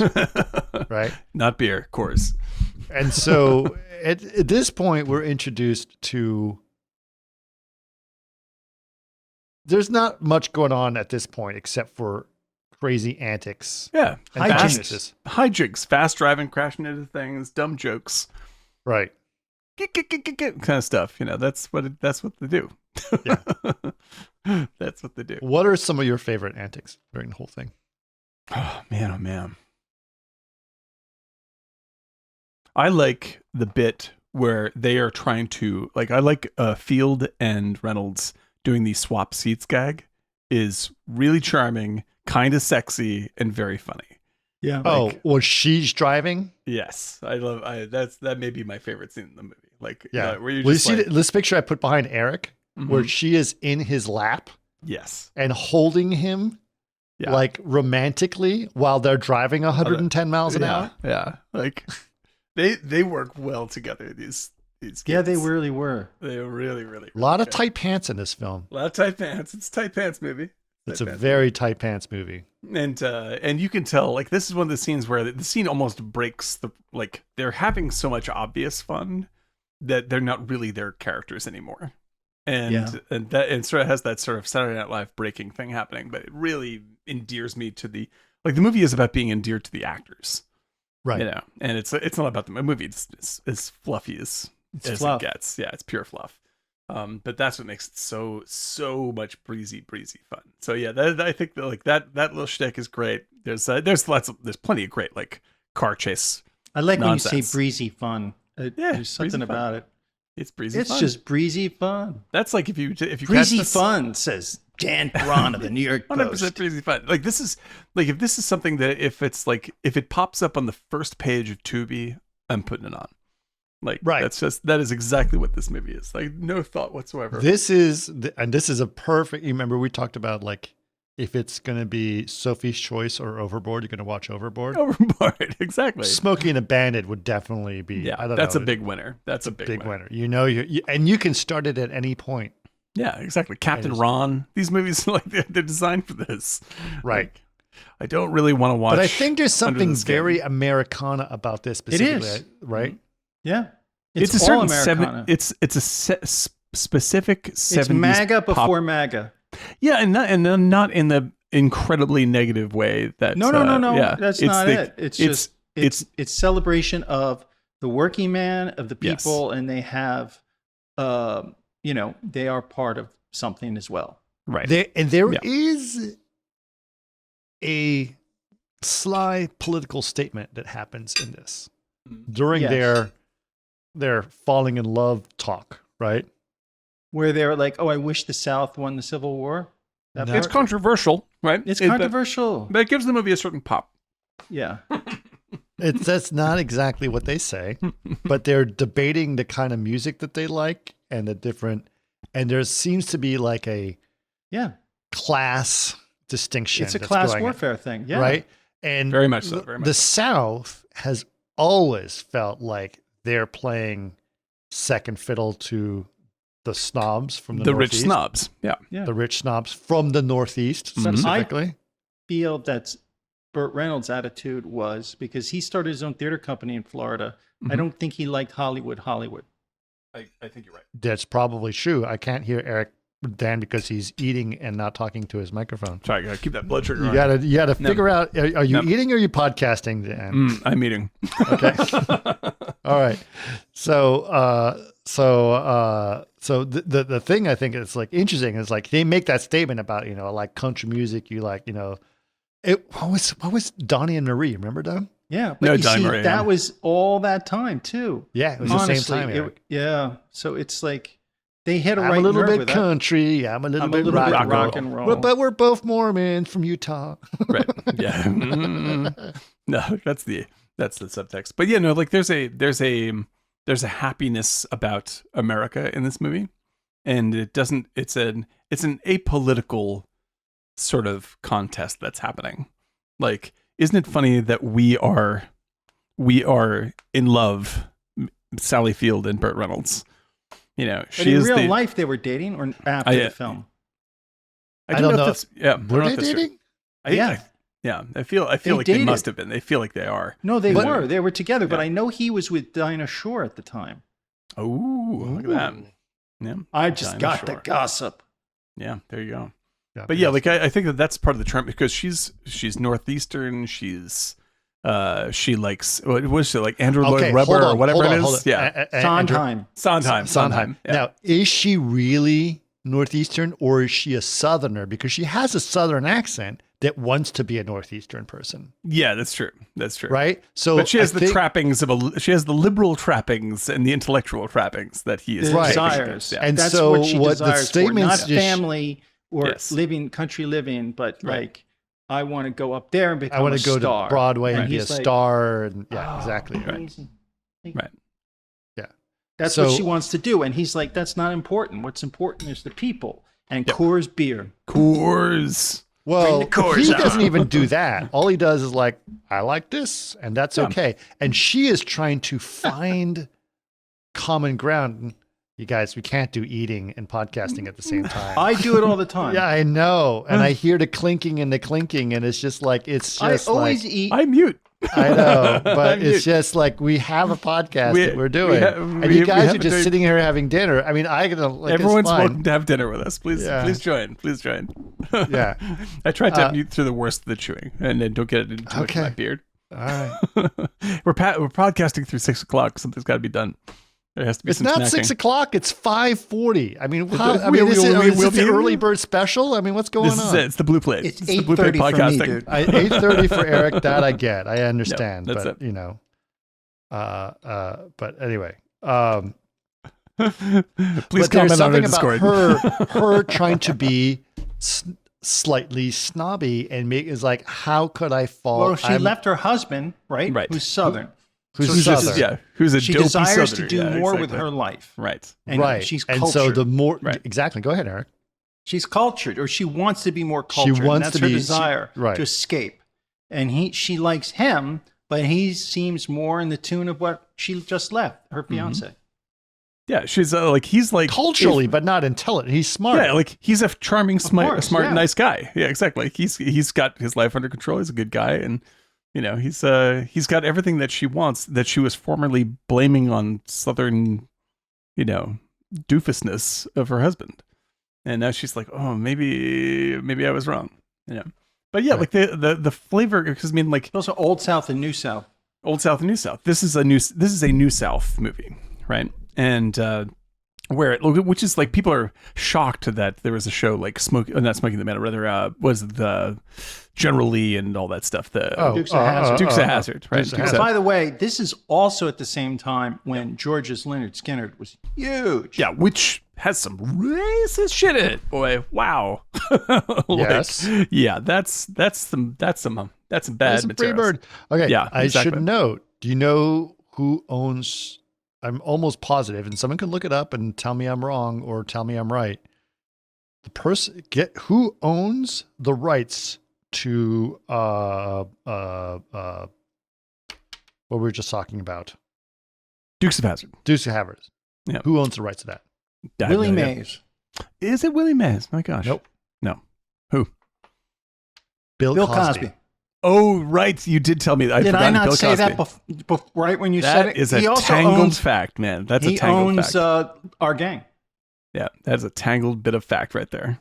He owns it so he can control it because of that situation of the way he feels about racism, which is weird because, anyway, he's a rapist because he is legally actually a rapist of many, many, many women. Who's been pardoned, right? Yes. Yeah, he is. Yeah. He's still in jail, right? No, he's been pardoned. He's been pardoned. Who pardoned him? Yes. Who? I'm pretty sure Donald Trump pardoned him. No. Well, he's not pardoned. He's not a good person. He's not a good person. I understand, like, he was not pardoned. How would you pardon? I'm almost positive he was. Well, we'll fact check this. However, hold on a second. I can't believe anybody would pardon that. It was so blatant what he did. Bill Cosby is a free man as of June 30th, 2021. I don't know who he was pardoned. Right, he was. I think it was a technicality that he was loosed by. That's nuts. Yeah, it's really hideous. But in any case, like his personal. What was the technicality that the drinks that he spiked were non-alcoholic? Yeah, exactly. It's okay. It's hideous. But like aside from his beverage. Aside from his personal awfulness, like his intent, I understand, which is like. We should not try to buff a flag of racism into something that's acceptable. I understand where he's coming from on that. Especially a card that features the Confederate flag on it. Confederate flag, exactly. Yeah. He also bought all our gang stuff and refused to show it. Yeah. Because alfalfa. But that was the first African-American child actor, that rose to prominence. I mean, Hal Roach put that all together. Mm-hmm, that's so it's true. not like he did it because he was racist in any which way. Right. But I think that there's like that kind of stuff is, it's extremely complicated. And like, I think that I'm not going to make any argument for Dukes of Hazzard primarily because it's a shitty show, but like it was acceptable, like that the concept of the show was acceptable back then isn't because everyone in America was racist. It was because Jimmy Carter was president. The idea of the South was an easy, pleasant thing, and we were getting beyond the horrors of the past. And also movies like Smoking the Bandit and were kind of popular, stuff, right? and you wanted to see cars jumping over rivers. Shit. Exactly. The thing was, it was just the Daisy Dukes. Daisy Dukes, exactly. That she had an incredible body. It was like, I'll just watch a show for that. Yeah, that happens in Smoking the Bandit as well. When they do the whole, the car blocking with all the convoy that they do, and like, we got you, Smokey. Many of them are Bandit. Yeah, the bear trap, whatever it is they do. Like, man, like, but like all the stuff, like, there's some real train wrecks there. There's a very, very light, like there's. I was totally that's not a brothel I would go to. A radically popular film that was cross political, right? And everyone accepted it, and that's not something you could ever have today. Like anything that was remotely pro-Southern today would be an absolute hot button disaster. Like you could not put out Smoking the Bandit in the slightest. Yeah, but today. that's actually where we are right now. Because the problem is the South at that time had been feeling very excluded from the conversation about the United States. Right. Well, I think that we are very much on track towards. We're on track to doing that again. Well, this is what I'm saying. It's like I think that we were we're villainizing the South in terms of media. They're not villainizing; they're just bad people. They're just born bad. Like they're just born villains. So we should do something about that. It's like we were very much on track towards healing this hideous divide and moving beyond, like actually culturally moving beyond the endemic racism in the South. It was slowly getting better, and everyone was on board with making it better. And then people like Donald Trump were like, what if I use Twitter to make everyone hate each other again? And now everyone not only hates each other again, all that racist hideousness has become a flag of pride for many people. And like, it's like all of the good work that was being done was wiped out instantly. And then on our side of the fence, the liberal side of the fence, is we encourage seeing them as hideous devils. And actually, that makes it worse. The thing that like, I felt was the worst thing that liberalism has done in the past 5 years was basically making cops the villains. I think that's a serious problem. That was just the stupidest. I couldn't understand. I mean, there are bad cops, but yeah, like I think you can't just do that. I mean, it's like it's so bad. If I can sum this up, like I absolutely agree with like structurally it's a disaster. Like it's a haven for incredibly violent, terrible people. I agree with all this. This is all true. However, as we ask them to do this, we are responsible for it. And pretending like we don't know anything about it when we're the ones who vote for the people that hire the cops is baloney. Like this is the ultimate NIMBY stuff where it's just like we are perfectly happy to make all sorts of very racist, damning votes for, well, I'm going to vote for these council people because they support, I'm talking about and defund the police. No, this is what it adds up. What I'm talking about adds up to that very fact. Like defund the police blames the police as if the police aren't doing exactly what liberals have hired them to do, which is beat on black people. Like that's liberals? What we hire. Yes. You look at how people vote in Santa Monica. Like all these liberals, like their actual voting record is extraordinarily anti-poor. Okay. Yes. Right. And that is what leads to across the country. My problem was across the country, they were cutting budgets for policemen. Of course, yeah. And it just affects the overall safety for the whole community. And so what I'm saying is that the people that are responsible for violent cops being cruel to poor people are the people that hired them to act that way, and those people are us. But there's also been an encouragement for if you have strong feelings about race, you can just join the police force. Absolutely. And that is your excuse to beat up people of a certain race and not get in trouble for it. Right. And so my point is why, ask yourself why that vile situation exists is because the people who hire policemen are regular city council members. The people that vote for those are you and I. And so when you hire people that hire brutal racists, it's your fault. Like it is my fault that this exists. It's not like the police themselves turned evil.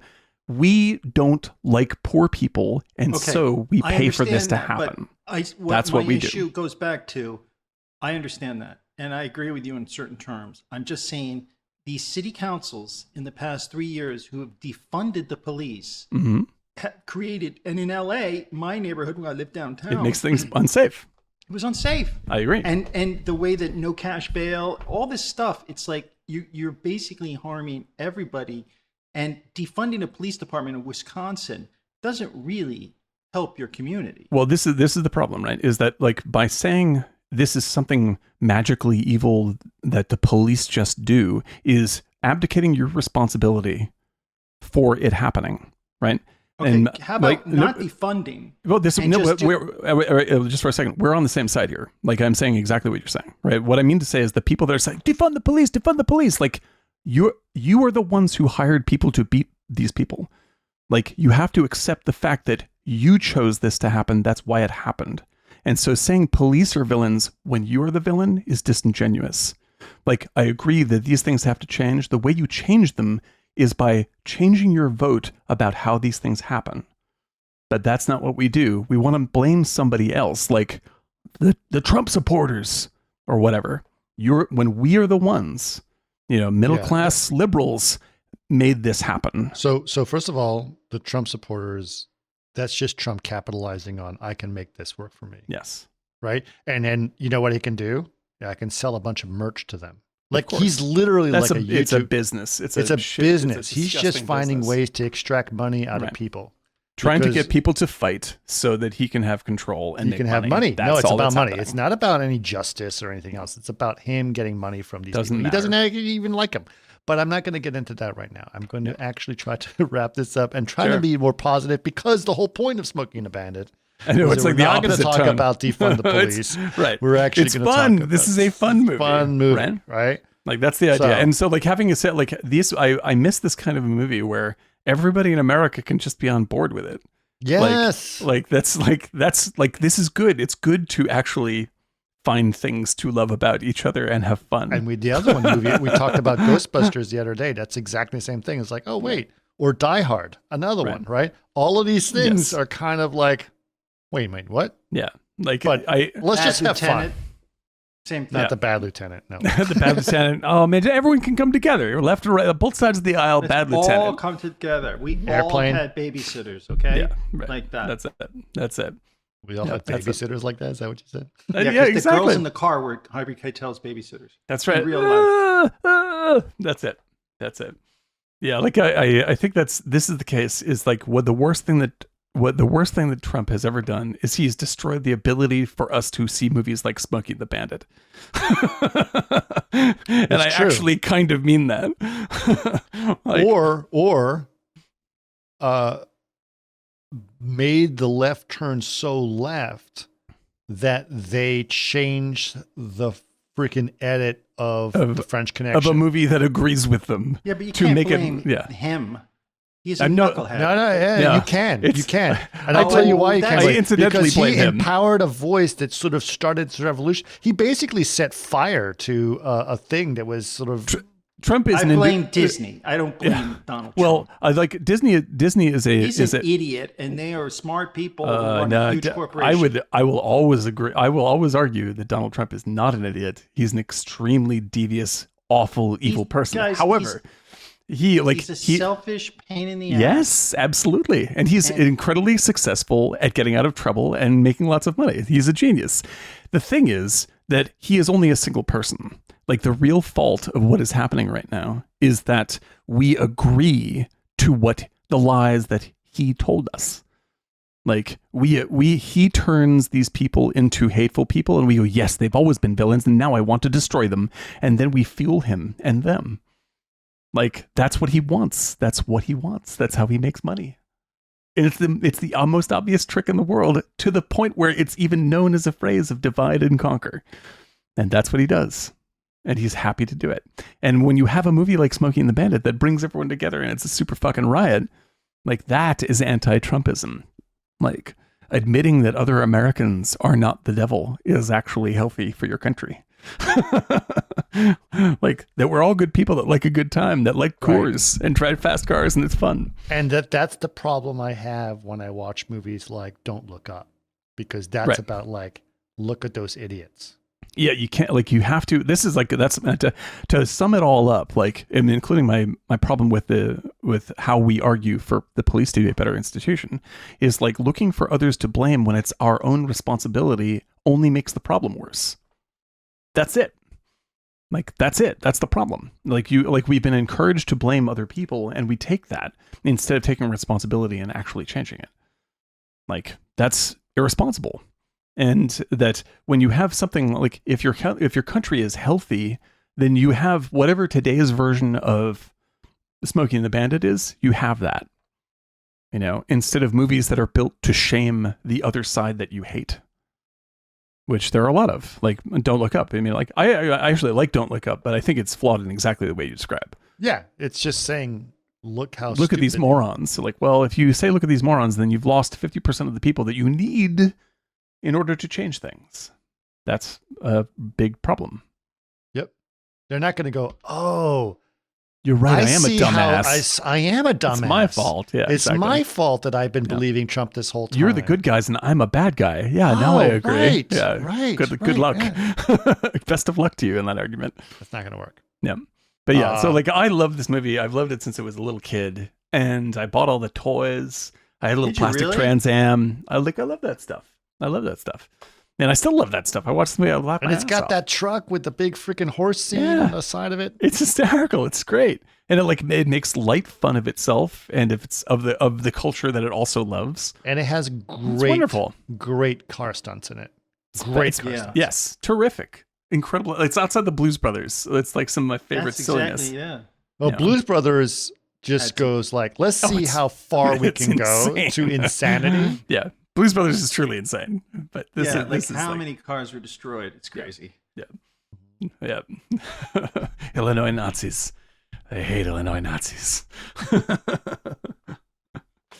Which is funny. That's also political. All right. Yes. Well, listen, guys. I thought this was a lot of fun. I thought this was a good. There was a lot of laughs.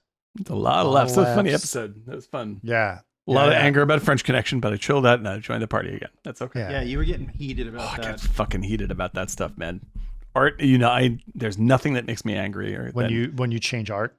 When you fucking fuck with art. Yeah. Oh my God. Let's just take the statue of David and put a giant freaking fig leaf in front of his junk.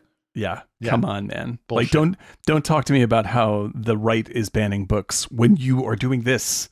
Like it's the same thing. It's the same thing. Don't do it. Don't do it. Right. Yeah. That is that. It's like my weird favorite. They haven't made a statement about it. It's just kind of because there's no way to make a statement that doesn't trip itself up, so they just don't say anything. Because if their honest statement would be like, we have lots of deals with the chicken joint Popeyes, and people are starting to realize that the name of their chicken joint is actually a brutal racist cop, and they're getting a lot. Like Chick-fil-A has already taken a giant hit for being anti-LGBTQ, and we don't want to get mixed up in all that stuff, so we're just taking these words out. And they just don't even think about it past that. Like what it says, what it changes in the movie, anything. They're just like, doesn't matter. It's just data and money. And that would be the honest statement. Like, we don't fucking care is an honest statement. We want to keep on making your money. The end. Yeah. And it's absolutely fucking disgusting to me. Nothing more disgusting than this. That's Disney, though. Yeah, they don't give a shit. We got to turn this around. Yep. We can't end on that. Take us out. Take us out, Chris. We can't end on that. So what happens at the end of the Chicken and a Bandit? Chicken in the Sea.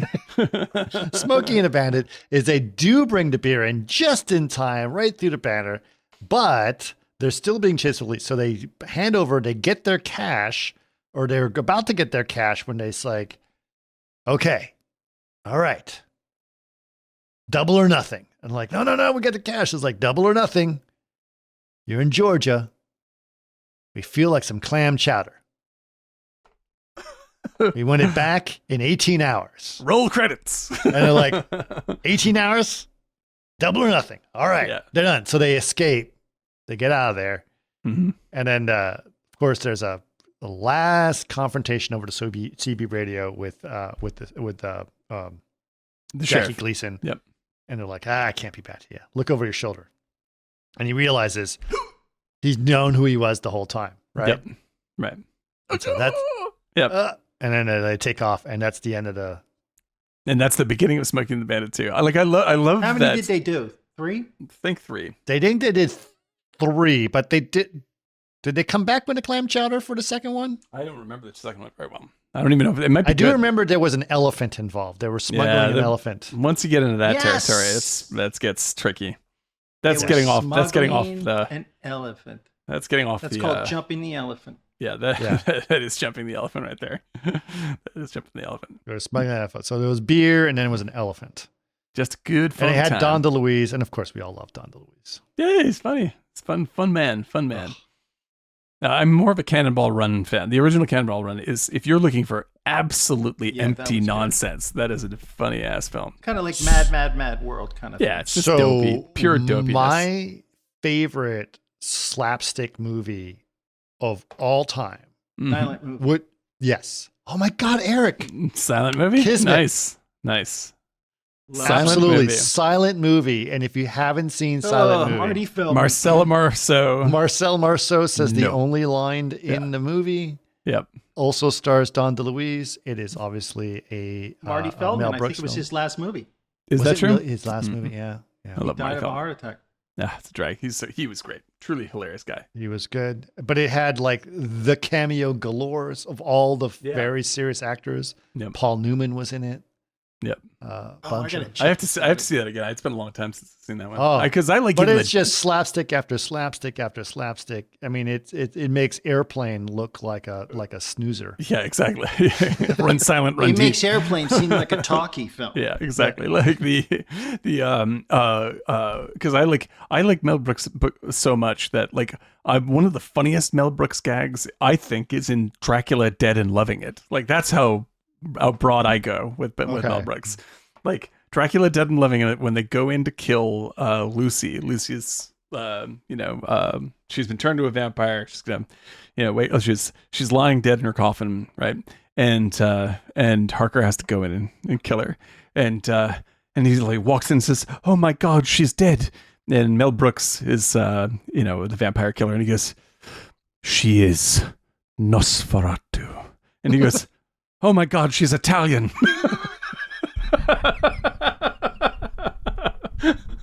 "Oh my God, she's dead. Oh my God, she's Italian."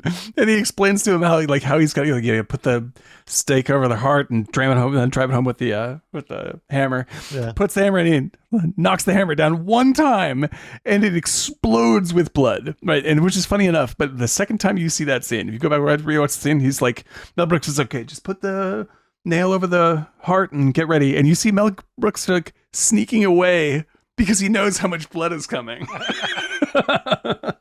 Like, it's too good, man. Too good. So yes, I'll watch Silent Movie again. Okay. Silent Movie is hilarious. What's funny, quite a quick story about that. We bought the DVD or something for my wife's parents, right? And they put it in. And they thought their TV was broken. It's a silent movie. The sound wasn't coming out. It's in the title. And realized, like, oh, it's called Silent Movie. It literally is a silent movie. Right. And it was just really, really funny. That's absolutely and right. Relates back to Bullitt, when we said might as well be a silent movie. Might as well be a silent movie. Dun, dun, dun, dun, dun. Dun, dun, dun. There it is. Yeah, there we go. Martini Giant. Nicely done. Martini Giant. Okay, I think that's a good place. So we've landed in a nice, soft, comfortable place. Mm-hmm. A couple recommendations I'm going to do. Obviously, I'm going to say watch Smokey and the Bandit on Netflix. Fun as hell, man. Fun as hell. It is well, not just because it's fun as hell. It looks good. Like this is how print. movies need to be restored yes. and look good Great and print. feel fun. And I think that is something that we should definitely do. I wish that Bullitt was as good when I rented it on Amazon. It's a little beat up. Yeah. A little beat up, but it's definitely not unwatchable. It's good that Netflix did this, because I tried to watch Netflix's print of Psycho, and it was literally like someone filmed it with a 16mm camera off it was like of a a TV bootleg version of it. So bad. It's so bad. Yeah. So yes. Okay. So that's the first thing. The other thing I was going to say is, find Silent Movie and definitely look at that. I'm going to tell you two guys, if I find Le Magnifique on Canopy, I'm going to send the link. But if anyone else wants to see it, I'm going to highly recommend. I actually just want to watch that film again, because I've seen it like a million times, but it's been, 30 years, 40 years since I've seen it. Mm-hmm. So do that. Also remember, please, join our Discord. We'd love to have you there. It's lots of great conversation. Actually, our Discord's very active, very, very active. So please be part of that. We talk about a good fun time. It's true. But good fun time where more of these conversations happen. And if you don't know our Discord link, just go to our YouTube, which is youtube.com/@martinigiant. And any of our videos should have a link to our Discord in there. And if you'd like to support us, of course, remember Patreon is actually our best place to support us, because they pay out more than Twitch. Sorry to say you Twitch, but we get 90% as opposed to 70%, right? Or 50% actually. So we'd appreciate the Patreon support, and that is patreon.com/martinigiant. All right. I'm gonna stop all the promo stuff, but for now, there we go. We're done. Good card stuff. Good podcast. That's Sorry, it's all over the place, but totally inconsistent, but very fun. Yeah, it was everywhere, everything all at once. That's very true. Yeah. And then I'm sure you guys enjoyed it. All right. You guys ready? All right, let's do it. Ready, Eric? You got it. All right. Drink. Talk. Drink.